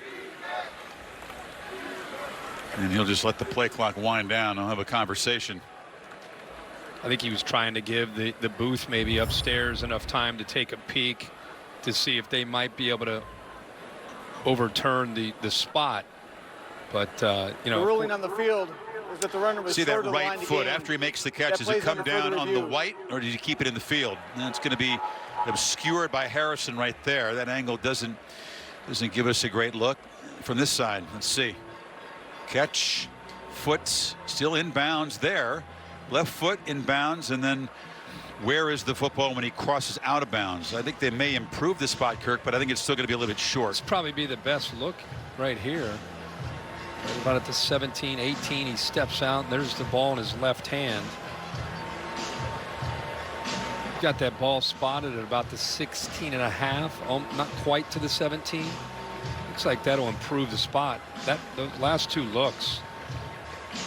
I agree, it improves the spot. I don't know if it's going to be enough. I don't think it's going to quite be enough, so it'll be the decision for Frost. If they are short, you go for it from deep in your own end. Yeah, he's about, looks like he's about maybe a half yard short.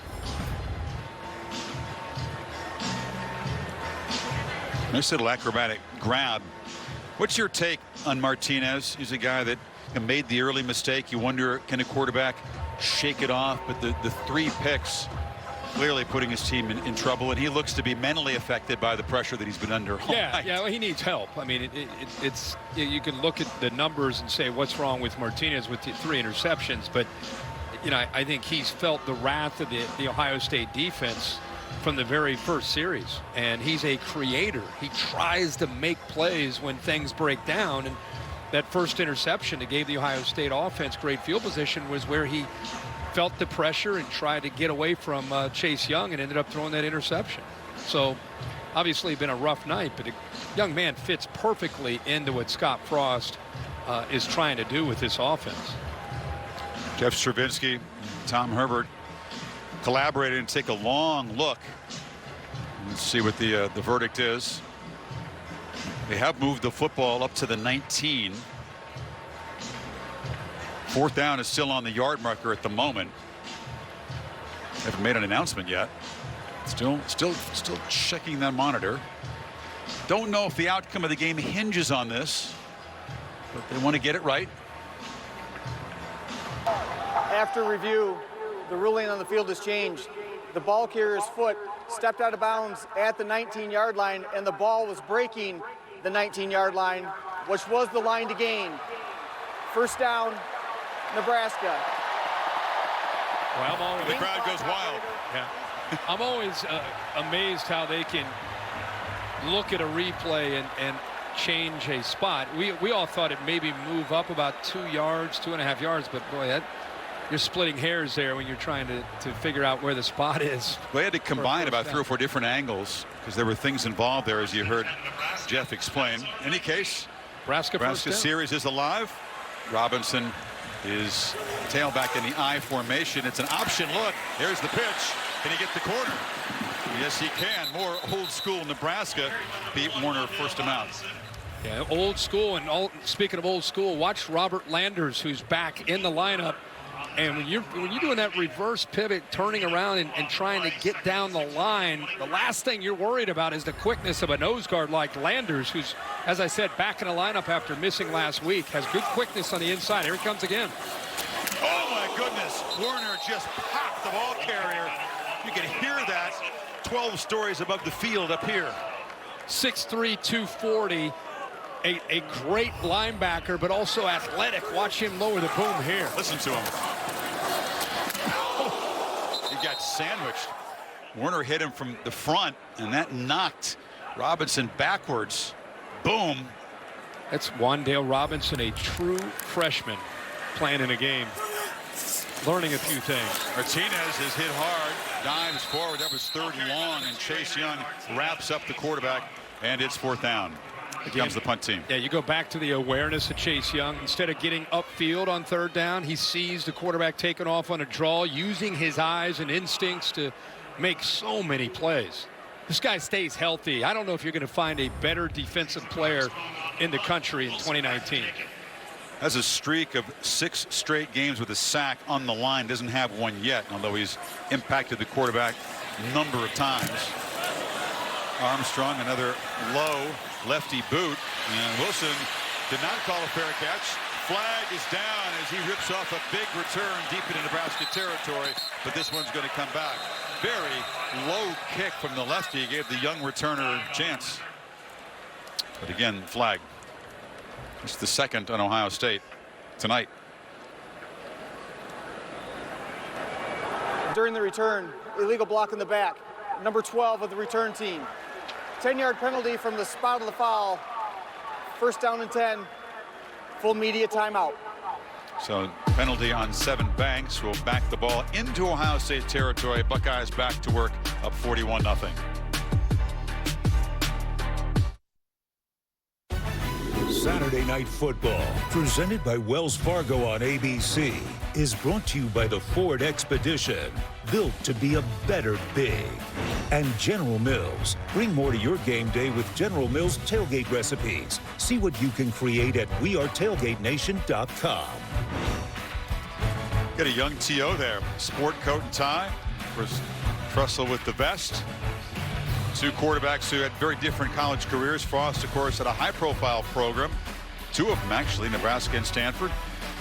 Talked about Ryan Day, quarterback for Chip Kelly in New Hampshire. His story is actually more typical. It's more common for a less heralded quarterback who had to outthink and outwork people, not do it on talent, to go on to become an elite coach. Frost trying to follow in the Steve Spurrier footsteps. Great quarterback who became a championship-winning coach. Dobbins still in the game and still running hard and still breaking free for big chunks of yardage down near the Nebraska 40. Austin Mack taking his turn making a block on the edge. Yeah, again, another nice job by that offensive line opening things up. Looks like somebody may be down behind that. See the safety. Might be just Muke. Yeah, it looks like. But another big run. Again, offensive line. We cannot say enough good things about the Ohio State offensive line. This Muke is being looked at by athletic trainers just off the field to play. Was grimacing, appeared to be in a whole lot of play as a result of the end of this play. Yeah, he came in late right there, and I don't know if he gets caught up. Hopefully it's nothing Spun, serious. landed on his back. Muke, a very important part of this secondary. Big special teams player as well as a starter safety. Said he really started to buy in spring early this year, and one of the better players in their secondary. That's why they had to move Cam Taylor-Britt from corner to safety, number 5. Dobbins could have a bigger night than he had against the Huskers a year ago in Columbus. He ran for 163 and 3 touchdowns. Just 7 yards short of that yardage total right now. 21 for 156. Fields, Hill in a crossing route, picks up about 7 more. You know, one of the things you might be seeing this year with Ryan Day, and you've seen it over the years, is you'll see the quarterback look over and get the call. The whole skill, all the offense looking over, getting the call. And then at times, not only do they get the call, you'll see he'll do a dummy snap count where he kind of does the fake clap, and then he'll look over to get confirmation or get a change from Ryan Day. This time they go ahead and call it based on the look. And Dobbins has a crease. And another big gain down to the Nebraska 20. Again, relentless. Good job controlling the defensive line. These guards in the center have done a nice job of getting up to the linebackers. And Dobbins is running downhill a lot tonight. It's also running through giant holes, and so he's getting speed before they even get a chance to get near him. Averaging almost 8 yards a carry. Running differently, man. He's a different player. I think Mike Weber moving on it's his job now. I don't think he's trying to look for those big plays every snap. Fields from the pocket launches to the end zone. Matt got caught up, no flag. Lamar Jackson was there with him. It's big on big. Lamar Jackson, a big corner at 6'3". Grabbing on maybe a little bit of the jersey and then unintentional as far as the contact there. Maybe early there was a grab of the jersey and a hold. He's been an effective corner for this team. Opposing receivers, they've targeted the guy he's covering, just 6 of 18. That's an excellent job in coverage so far this year.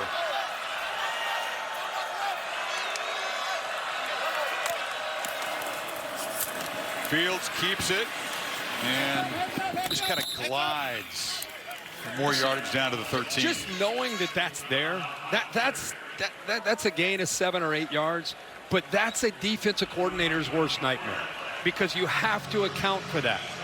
And he's not taking a lot of hits because they don't have a lot of experience behind you.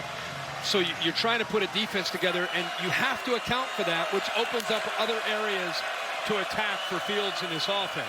There's that dummy look where now he looks over and he's able to, Ryan Day communicates to all the guys in the different color shirts, and then they get the call based on the look that they're seeing, in this case man-to-man from Nebraska. Dobbins knifes ahead, muscles for another first and goal for Ohio State. Saw a shot of Eric Shenander, defensive coordinator. They've just been on their back heels tonight. Yeah. It's been Ryan Day a step ahead. Well, it's going to be fun to see Michigan State's defense next week because they're an aggressive downhill playing defense. But when you have to account for the athletic ability and the mobility and power running of Fields, it like I said, it leaves you vulnerable in so many different areas because you have to use a body that you could use somewhere else in coverage now to come down and account for his legs. First and goal. Dobbins keeps it. Quarterback was hammered after he handed the ball off, and Dobbins got just a couple, but the crowd responding to the big hit on Fields. Well, on that play, it's an option look. You're carrying out a fake. You're free to be hit. So right here, you know, Nebraska hits Fields, but he's carrying out a fake. So for all JoJo Domann knows, he's got the football. So that's a clean play. Chance for old JoJo to take out some frustration. Second and goal. Dobbins just short of the 6-yard line.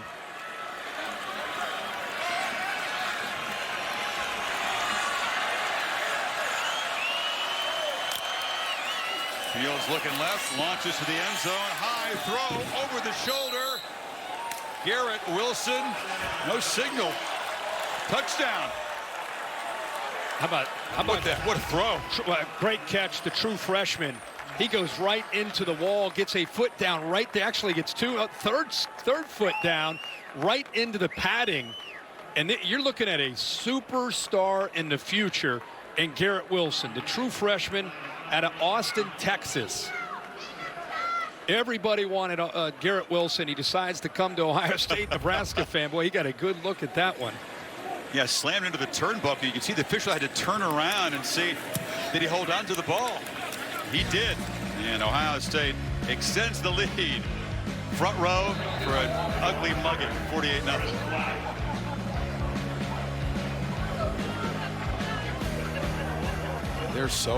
They're so poor. Yeah, the flag down here. The extra point is good. After the play was over, unsportsmanlike conduct. Defense number 94. That's his first of the ball game. That 15-yard penalty will be enforced on the ensuing kickoff.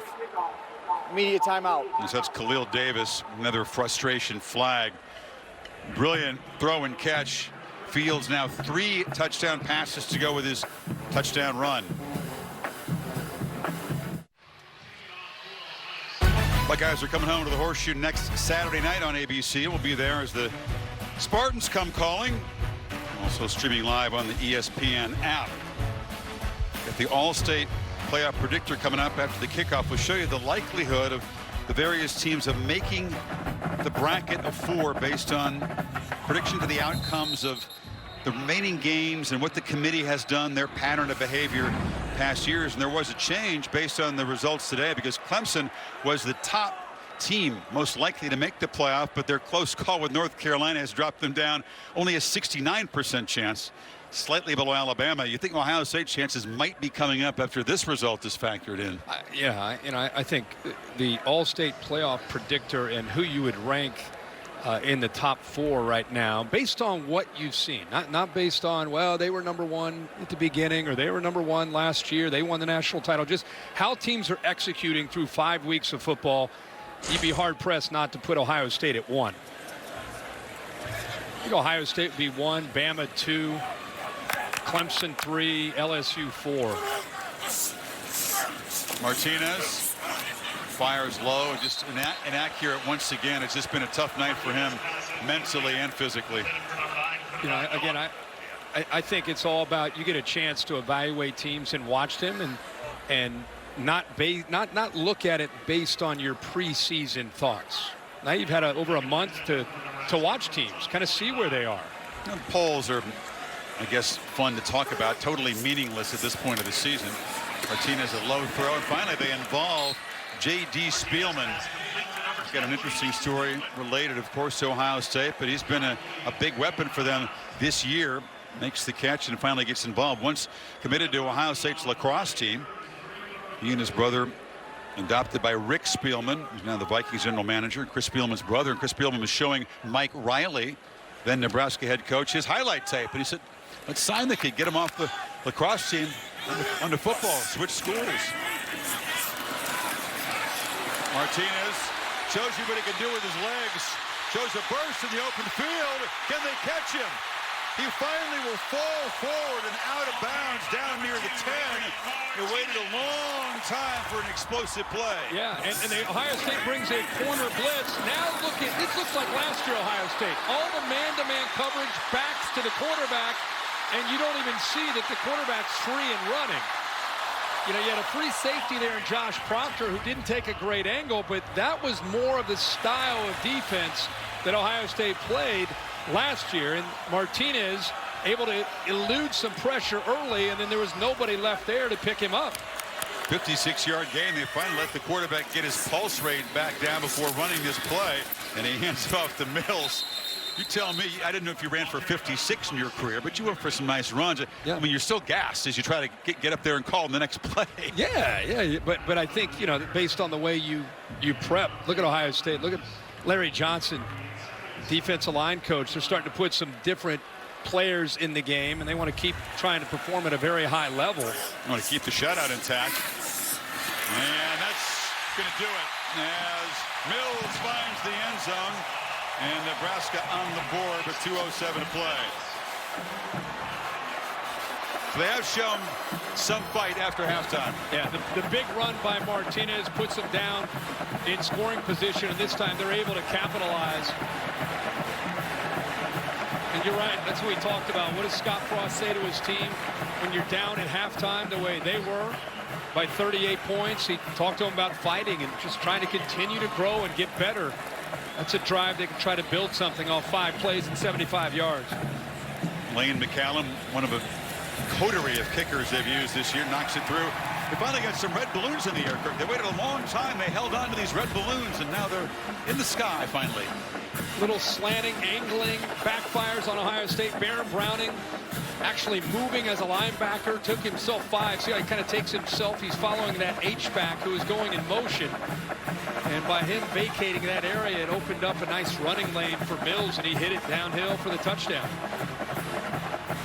So much for the home shutout, which hadn't happened here in more than a half a century. I don't know if they're 99 red balloons, but they're flying them. They held on to them for a long time. And Nebraska is on the board. I'll tell you what, a lot of places, the stadium would be empty. Yeah, it would be empty at this point, and Nebraska fans, known for their behavior, welcoming visiting teams for the most part, not every time, for the most part over the years, and solidly behind their team, sticking around to show support in this nationally televised game. Now the kickoff is muffed. The ball's still on the ground. Jamison Williams taking a turn and kick return and never really got a hold of it. Now there's a scrum. And I think he may have made up for it. Bottom of the pile. Does have the football.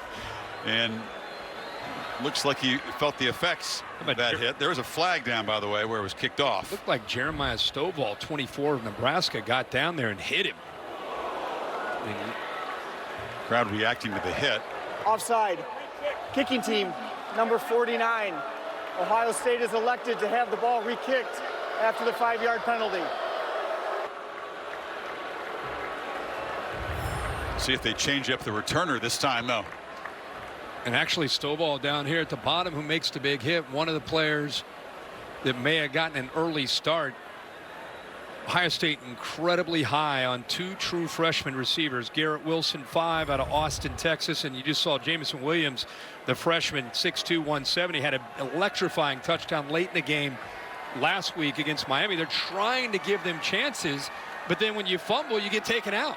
Demario McCall now goes back to make sure he's able to take this kickoff. So they give you a few chances, and then you make a miscue. They're going to take those chances away. Yep. Put the veteran McCall back there. Hey, there's so many talented guys here at Ohio State. You make a mistake like that, you might just get to the back of the line. You might not see the kickoff return team again, right? I mean, that's the competition for playing time. Beauty of competition and depth that they have. Yep. McCall will make this return. And another hard hit. Nebraska flying down there in the coverage team and still in the pads on the returners. Chris Bourbon, Tom Jackson back with NFL Prime Time every Sunday 7:30 Eastern exclusively on ESPN Plus. So go to ESPN Plus, download the app, go to ESPNplus.com.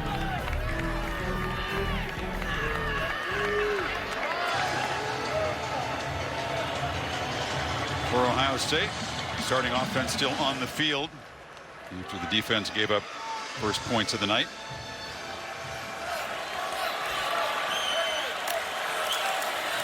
It's Teague, who is a third-string tailback, but would start for a lot of people in his freshman year. You know, Fields' previous play before this season on a big stage was one of the worst calls most of his field you're ever going to see. It's a fake punt in a 28-all game, Georgia against Alabama in the SEC championship game. He really had no chance right there. And Kirby Smart heavily criticized for that. Alabama went down and the game-winning touchdown off of that fake from deep in their own end. And that was it for Fields' career in Georgia. Yeah, he and Jalen Hurts, the big names in the offseason with the transfers. There's Teague. And here's what he's done tonight. This is what future defensive coordinators are going to have to deal with. So many different things he brings to the table. The recognition of man-to-man. Sees that, sees the opening, takes off for a touchdown. Accuracy downfield. Shows that he can throw the football from the pocket. He's been extending plays tonight. How do you defend that when he's that strong and that physical, and then also showing a touch that just gets better every single week with these wide receivers? That went to the freshman Wilson for a touchdown. This is Teague. He's getting some reps in here. Khalil Davis knocks him down. What's the weakness of this Ohio State team? Have you spotted one? No, not through the first 4 or 5 weeks of the season. What are you going to say? I mean, what could you possibly say on the offense, the offensive line, and the running game? To me, is where this thing starts. Fields just continuing to grow in this offense and the playbook. The pages are being added every week with how they complement the run with the pass. Under center, shotgun, 4 receivers, 2 tight ends the next snap. And the defense with the new leadership on that side of the ball. They're seeing the football, running and reacting quick. As I said, they're the most complete team in college football in the first 5 weeks. 520 total yards through 3 quarters. 48-7, Ohio State, end of 3 in Lincoln. Back after this message and a word from your local ABC station.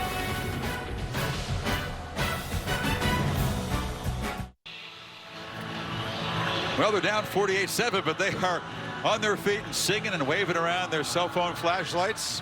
Our red burns brighter Slight show after the third quarter here. Great spirit here. It feels like the sport is better when Nebraska is back on top, and they're clearly not there yet. But Scott Frost will still firmly believe, as will many others around here, the program is trending in the right direction regardless of the result here tonight. Needs a couple more years of recruiting to be able to compete with teams like this. Fields from the pocket. Took a look downfield. Now he's just going to take off, and it's going to be a sack. And he's wrestled down by Cam Taylor-Britt. And the crowd is responding to what they're seeing from this defense. Some more spirit here. They like to see Justin Fields contained. He's had such a big night. And even though they eventually get to him with the safety Taylor-Britt, that was good coverage downfield. He had nowhere to go with the football. And eventually they're able to get some speed to corral him.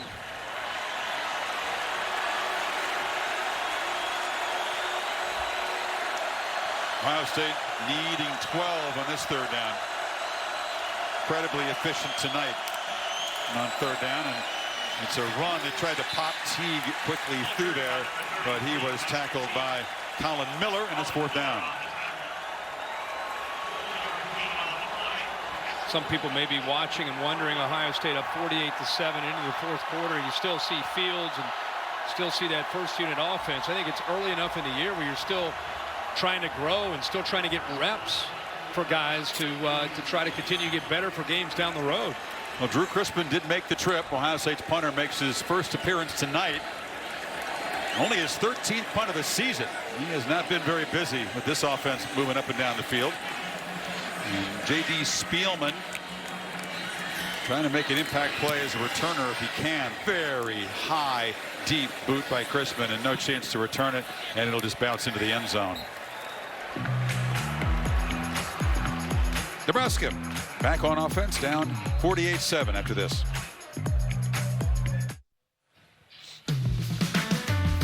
Curtis Wilson, the All-State bus here in Lincoln, helping us keep up with the mayhem. Kirk, I got a feeling I know what your mayhem moment is. Yeah, a little over a minute left in the game. Carolina in Chapel Hill played great all game. The touchdown. They're going to go for two. Forget the extra point to go into overtime. And the freshman Sam Howell cannot get to the corner. Clemson defense prevails and avoids the upset. And I love the call by Mac Brown going for the win with a young team. Mills breaks free and knocks for about 12. Hindsight is 20/20 as you check out what Clemson did today versus what they had done through the first 4 games. The total's way down. You know, you figure from the 3-yard line, your chances of making it against that Clemson defense, tough. Maybe less than 50, but your chance of winning in overtime, probably less than 50% as well. Absolutely. If the analytics were I just think, to me, you're playing with house money. With the team he's inherited, they're so used to losing there. You're battling number 1. Right, the whole game. I mean, they were playing with Clemson, and I don't mind the call. I think it's the right call. I think if you're Clemson, by the way, they've had those days and lost to Syracuse. They've had those days and lost to Pitt, lost to NC State. This time, they survive it, can learn a lot of things, and get back to the film room and keep trying to get better. Robinson, who scooted for 6 on that last play in the backfield. And stutter step shows his ability to cut on a dime in the open field, avoided the loss and got yardage near the marker. They'll move to 6 at the 41. Now Ohio State working in some new bodies, and what it's done is it's given Nebraska's offensive line a chance to give their backs like Robinson a little room to work with. Josh Proctor looks like he has a shoulder that the Ohio State training staff is looking at. He just came into the game. There's a short completion on the far side there to Austin Allen. Cade Warner, son of Kurt Warner, Scottsdale, a sophomore, has had a fractured foot in camp. He's been out. It's his first action of the season. Good to see him get involved. Yeah, 6'1", 210 pounds. We saw him play quite a bit last year. Good to see him healthy and getting a chance on the perimeter of this offense. Martinez flings it. It's complete again and slung down short of first down yardage is Kanawai Noah, the grad transfer from Cal, has had a very quiet night. They have not been able to get the receivers loose against this secondary. The Ohio State's mixed up their coverages and their looks at times. They've been up really tight in press coverage. Other times, as we've talked all night about, playing a lot of zone and giving Martinez a different look. But it's easy to play in that secondary when you have Chase Young and that defensive line getting after the quarterback. On third down, Martinez keeps it, gets the yardage in. Fuller forces him out, and it's at the Ohio State 42 as we check back with Cassidy Hubbard. Thanks, Chris. Time now for one of AT&T's best performances. Number 24, Kansas State in trouble against Oklahoma State. Chuba Hubbard, 84-yard touchdown run, puts the Cowboys up 23-3. You can see this game on Big 12 now on ESPN+. Chris? Cassidy, thank you. That's an impressive performance by the Pokes at home against the K-State team that's been troubling. They've been playing well, and Oklahoma State, we had them in Austin, and they're a good football team that's only going to get better, especially on that offensive side of the ball with Spencer Sanders, that redshirt freshman quarterback. Chuba Hubbard having a night too. Martinez off the fingertips of Mills that time. Third down. The other thing Martinez is doing is just going a little faster. They're trying to keep the backups from Ohio State more on their heels and not quite as aggressive as what we saw from the starters of Ohio State. So smart of Scott Frost to pick up the tempo a little bit more here.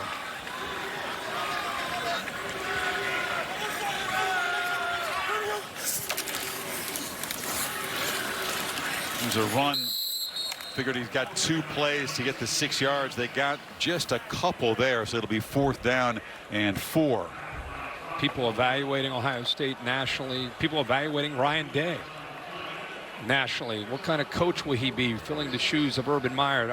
I said earlier before this season started, there's an internal burning desire to prove people wrong within this team, this coaching staff, and these players, because of the doubt that they feel about them not being able to play at a high level without Urban Meyer.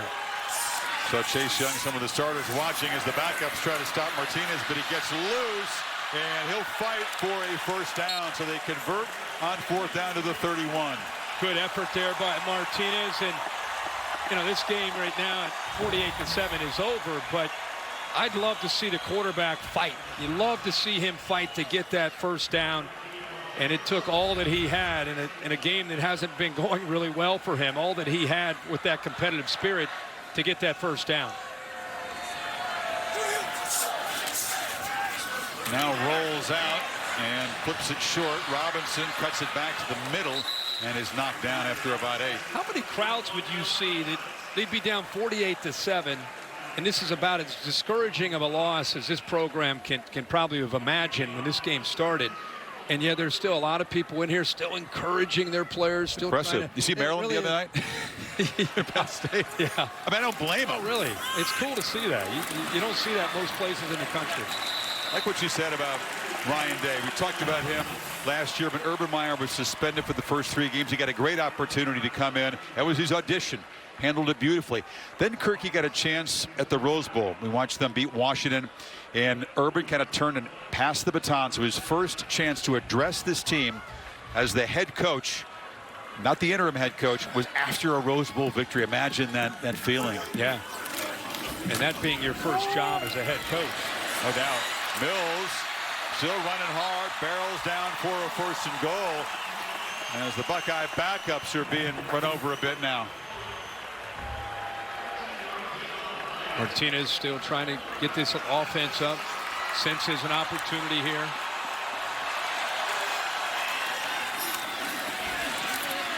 Mills again knocked down for 2, and the crowd that is still here and still making some noise is rewarded with some fight. I don't know sometimes if fans understand that you're 48-7, under 8 minutes to go in a game that you're going to lose.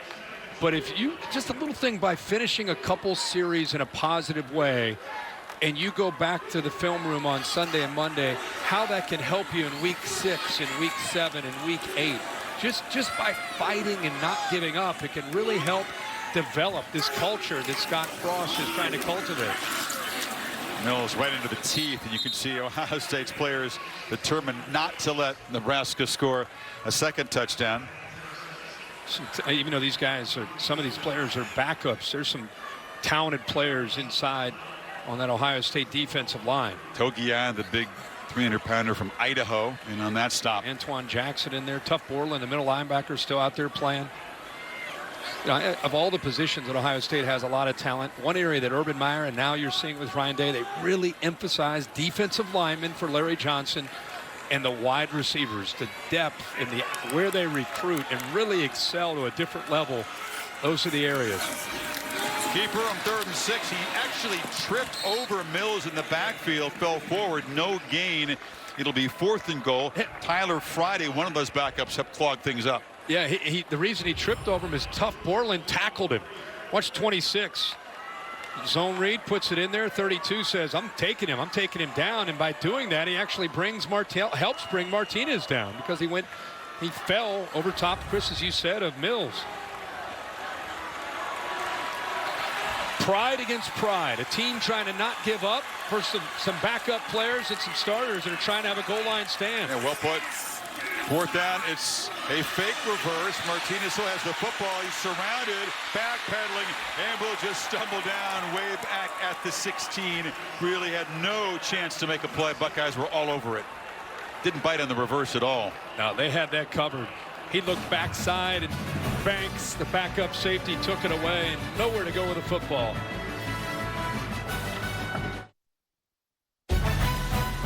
Saturday Night Football on ABC is presented by Wells Fargo. This is a commitment to better banking. This is Wells Fargo. And in part by Pacific Life, 150 years strong. Protection and retirement solutions for your future. ESPN's got that UCLA-Arizona game tonight. After that, stay tuned for SportsCenter. It says here Mr. Herbstreit will be joining them for his take on the game. Closer look at Virginia Notre Dame game as well. A breakdown of the title fights in the ring and in the octagon tonight. SportsCenter after Chip Kelly's Bruins take on a Khalil Tate-less Arizona State team tonight. They don't have the quarterback at Tucson. Quarterback change finally. Chris Chugunov, the graduate. He's like Hoax, the Kentucky transfer. That's right. Actually, the second quarterback on the list here. I think the Fields night is complete, Kirk. 15 to 21, 212, 3 touchdown passes. Just a runner, 12 for 72, and another touchdown. Just again a complete performance. Outstanding player, in sync with the play calling of Ryan Day. And the scary thing is he's making his 5th start. He's only going to get better. And his offense, as I said, it's almost like a new page or two every week will continue to be added to what they're doing. And it's so diversified in the way they attack with his skill set. Think of the quarterbacks in the country. This is the year of the quarterback with Tua and Trevor Lawrence and Jake Fromm and Sam Ehlinger and Joe Burrow. Jalen Hurts. Think of all these guys. You got to put this guy right in the middle of that discussion with his skill set and within this scheme and the players around him. Various ways to grade quarterbacks, all the analytics.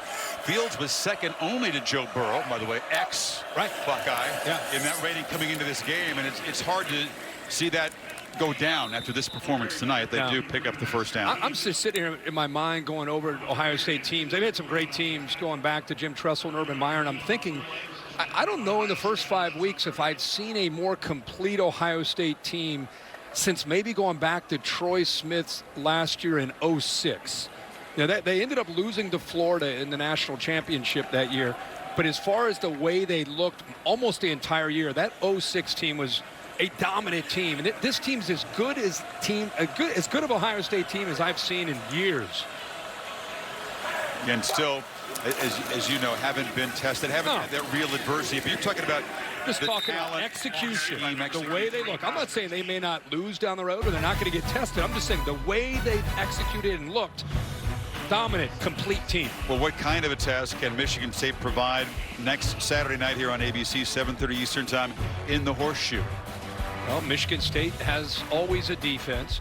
Mark D'Antonio is a former Ohio State defensive coordinator. He actually won a national championship in 02 at Ohio State and always seems to get his team to go out and try to play with a chip on their shoulder. You know, there've been times they've competed and played well. Other times they've not done so well. But their defense will have to challenge Fields and the physicality at the line of scrimmage of Ohio State for them to come into Columbus and have a chance. True freshman Marcus Crowley on that carry.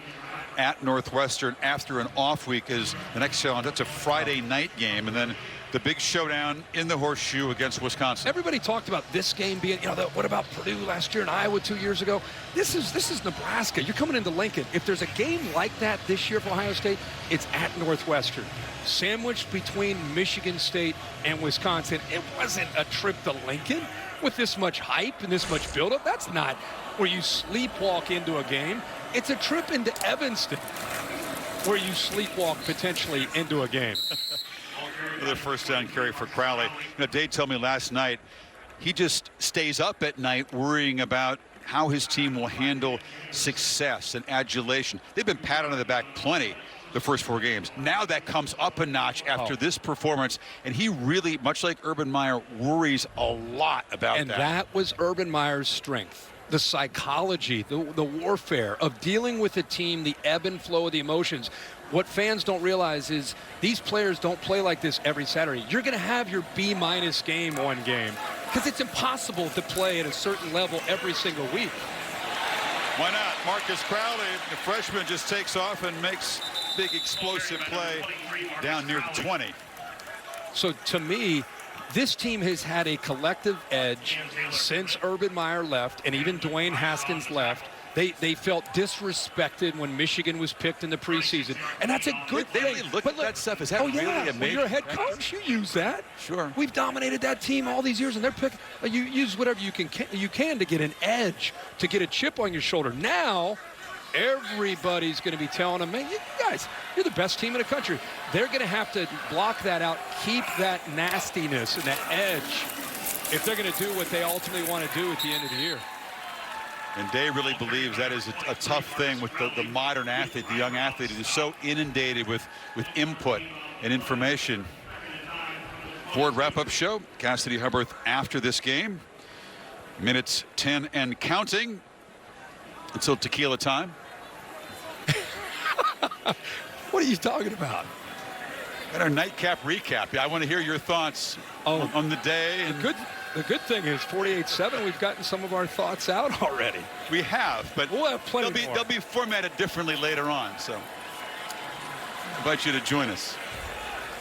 Final minutes. Victory formation for Ohio State. This game was really over when they exploded early in the second quarter. 38-0 lead at halftime. The quarterback comparison is almost unfair because Fields compares favorably with any quarterback in the country. Tremendous efficiency. You see the true dual threat. Martinez had the 3 interceptions. It was a tough night for the sophomore for Nebraska. And Martinez in Nebraska, you obviously have to pick up the pieces. Still an entire season in front of them. Put this game behind them. They're trying to win the Big Ten West and be competitive in that division. And for Justin Fields, we just talked about it. Blocking out all this noise and being a leader and helping keep this team on the same path, the same energy that they played these first 5 weeks with. And for Frost and the Huskers, they'll go back to work, dropping to 1-1 in Big Ten play. Ohio State wins it by 41 here tonight. Carmen, Ohio has been sung. Buckeyes do the OHIO in front of their fans and exit the stage. Ryan Day moves to 8-0 as Ohio State's head coach, and he's with Maria Taylor. All right, Coach, let's start with the way that your team played in this one and how impressed you were by it. What stood out to you the most? I thought our effort was outstanding. I thought we played tough. We talked about that coming in. I thought we tackled and ran to the ball well on defense. Got Adrian off balance a little bit, got some interceptions early. That kind of got things turned there in the first half. And then I thought we finished strong in the second half. You mentioned that your team hadn't put together a full 4 quarters of play. Do you feel like they finally put together a complete game for you? It's funny when you get into a game like this and you're not sure if you should put the starters in there in the fourth quarter, and so that's hard. But, I think we were prepared to play 60 minutes. And coming into an environment like this, which is a wonderful environment, and playing the way we did, I'm proud of our guys. How did you challenge your team coming into this one? What was the expectation you wanted to have them as they came up against adversity? Well, we knew, going on the road, this was going to be a tough game. And I thought all the coaches did a great job, coordinators, assistant coaches, Coach Mick, everybody getting all over the guys, having a great week of practice, which we did. But now we just got to get home and keep it going next week. Okay, your quarterback still hasn't thrown an interception, and he threw 3 touchdown passes in this one. What have you seen from him so far, 5 weeks into the season? Big-time play here, come into this environment and play the way he did. Still a lot of things to clean up, but made a lot of big-time plays, and, he's only going to grow from here. All right, thanks for your time, Coach. I'll spend a little time with that quarterback now. We appreciate you. All right, Justin. Again, there's still no interception been thrown, and obviously you came out of the gate swinging on offense. What was the expectation when you guys came into this one? What were you guys talking about in the locker room before this road game? Well, we just wanted to come out here and execute on both sides of the ball and just do what we do. So the stage was definitely big, and this crowd definitely brought a lot of noise. But I think the defense and offense did a great job today. They did good. You guys certainly responded. What do you think worked well execution-wise for this offense? Just run the ball. I mean, we ran the ball like crazy today, and that just opened up the pass game. So I think we did a good job executing. The O-line did a great job, and it starts all up there with them. Coach says that you're a big play guy. What's the play that stands out to you from this game tonight? I would probably just say the first touchdown, the run. So I think that just gave us momentum, and it just carried for us the rest of the game. So. Okay, you haven't thrown an interception so far this season.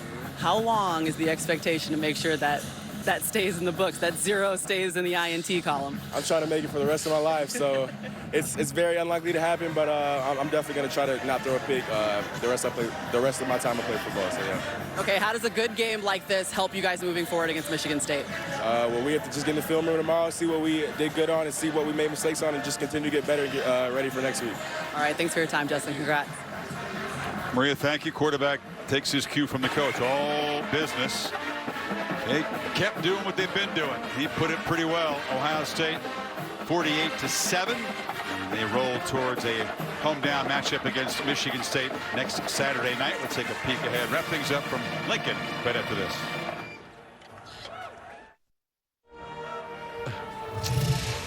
A day that began with great optimism, great energy at College Game Day ends with a sobering verdict here in Memorial Stadium tonight. The gap is real. The gap is significant. Ohio State, the team to beat in the Big Ten East, if not the entire conference. Or the country. Fields and Okudah, both #1s for Ohio State, were monstrous tonight. Cassidy Hubbard will have the 4 post-game show. We'll be back to wrap things up on the other side. Cassidy, take it away. Thanks, Chris. Welcome to the Ford Wrap-Up. I'm Cassidy Hubbard. Ohio State with a dominant win that should help them inch towards the top of the polls, a place Clemson has been since week 1. The Tigers have been making it look easy through the first 4 weeks, with their closest win coming by 2 touchdowns. But today was not easy. Today, he faced a Mac attack from the jump. First drive for UNC, Sam Howell to De'Ami Brown. Tar Heels take a quick 7-0 lead. Second quarter, Clemson still down until Travis Etienne finds the end zone to tie this one up at 7. Mid-second quarter, UNC on the 10-yard line following the Clemson turnover. Howell to 14-7. Under a minute to go before half. Trevor Lawrence keeps it himself and runs it in. And it's all tied at 14 at the half. Fourth quarter, same score. Lawrence to T. Higgins, who makes the grab and gets in. Clemson takes its first lead of the game under 1:30 left. UNC on the 1-yard line. And it would be Javonte Williams. Now, UNC would trail by 1. Mac Brown doesn't even hesitate, says, I'm going to go for 2. Comes down to 1 play, bold call, but they just can't execute. Howell stops short of the goal line. Clemson hangs on to win 21-20 to keep their FBS leading 20-game winning streak alive. Now, #1 Alabama started cold, but they heated up fast against Ole Miss thanks to these two. Tua Tagovailoa to Devontae Smith. Smith set a single-game school record with 274 receiving yards and 5 touchdowns. Bama rolls 59-31. So with Ohio State and Bama winning big, but Clemson struggling, what does that mean for the top spot? Kevin Nagandi, Jonathan Vilma, Mark Sanchez, they discuss.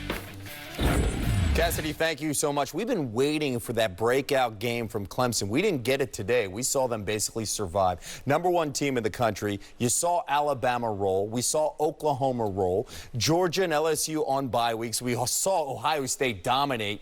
So who's the #1 team in the country right now, JB? Alabama's the #1 team in the country. We've seen Clemson struggle, as we mentioned, yet we've seen Alabama systematically beat every defense that's been going up against them, and they execute very well. Every wide receiver you put there, whether it's Waddle, whether it's Ruggs, whether it's Judy, they perform. Tua's performed at a high level. Alabama's the best team right now. They really haven't struggled this entire season. Obviously, they haven't played the type of talent that we want to see them play, but they're a clear-cut #1 right now. All right, from what we saw from Ohio State, as that game wrapped up, where do they go? As in rankings? I put them #2 or #3. I think Clemson's got to drop. After today, I think Clemson's got to drop. How far down? Is this a 3 or 4? 3 or 4. Okay. 3 or 4. And you know, it's not a knock on the opponent that, it was a close game against North Carolina. The knock is that we're not seeing improvement from Clemson, from the execution, as we see from the other teams right now. So when I watched LSU, for example, and Joe Burrow, every game he's getting better. But when I watch Clemson and Trevor Lawrence, I can't say the same thing. It's been shaky, and to piggyback on the LSU, I got to go down there this week, see Coach Ogeron, sit with Joe Burrow. I'm telling you, it was a bye-week practice, a Wednesday, full pads, and it is hot out there. It's cooking out there on that field. I was ready for them to just have a whatever kind of practice. These guys had juice, man. They're flying around. They're excited. They weren't even playing this week. It was impressive to watch. I think they have something special. I think they. So that's what happened at USC. You guys will just have whatever practices. I'm just saying. Hot. It was easy for them to get distracted, and there was nothing at stake, but they still had energy. It was very competitive. I was really impressed with what I saw. Awesome. Team that is motivated. Cannot wait. Keep this in mind. November 9th, LSU, Alabama. Cassidy? Thanks, Kev. Oklahoma and Jalen Hurts also making a case, taking on Texas Tech. Hurts to CeeDee Lamb, 71-yard score. Hurts 17 of 24 for 415 passing yards, 3 passing TDs, and 1 rushing. Sooners win 55-16. #7 Auburn taking on Mississippi State. Jatarvius Whitlow with a 30-yard rushing TD. But look how it ends. He slips into bully the Mississippi State mascot. And Auburn beating up the Bulldogs in more ways than one. They win 56-23. Now, behind that high-powered defense, Wisconsin starts 4-0 for the second time in the last 3 years, while Florida shut out Towson to move to 5-0 for the first time since 2015. #10 Notre Dame coming off their tough loss to Georgia, hosting UVA. Bryce Perkins sacked, fumbles. Ade Ogundegi recovers it and returns it 23 yards for the touchdown. Notre Dame wins 35-20. #17 Washington hosting USC, third quarter. Savon Ahmed, 89-yard score. Ahmed career-high 153 rushing yards, most by a Washington player versus USC in the last 15 seasons. They win 28-14. Now, over on ESPN right now, Chip Kelly and UCLA taking on Arizona from Tucson. The Wildcats are without starting quarterback Khalil Tate and running back J.J. Taylor. They're both out with injuries. UCLA on top 7-0 in the first.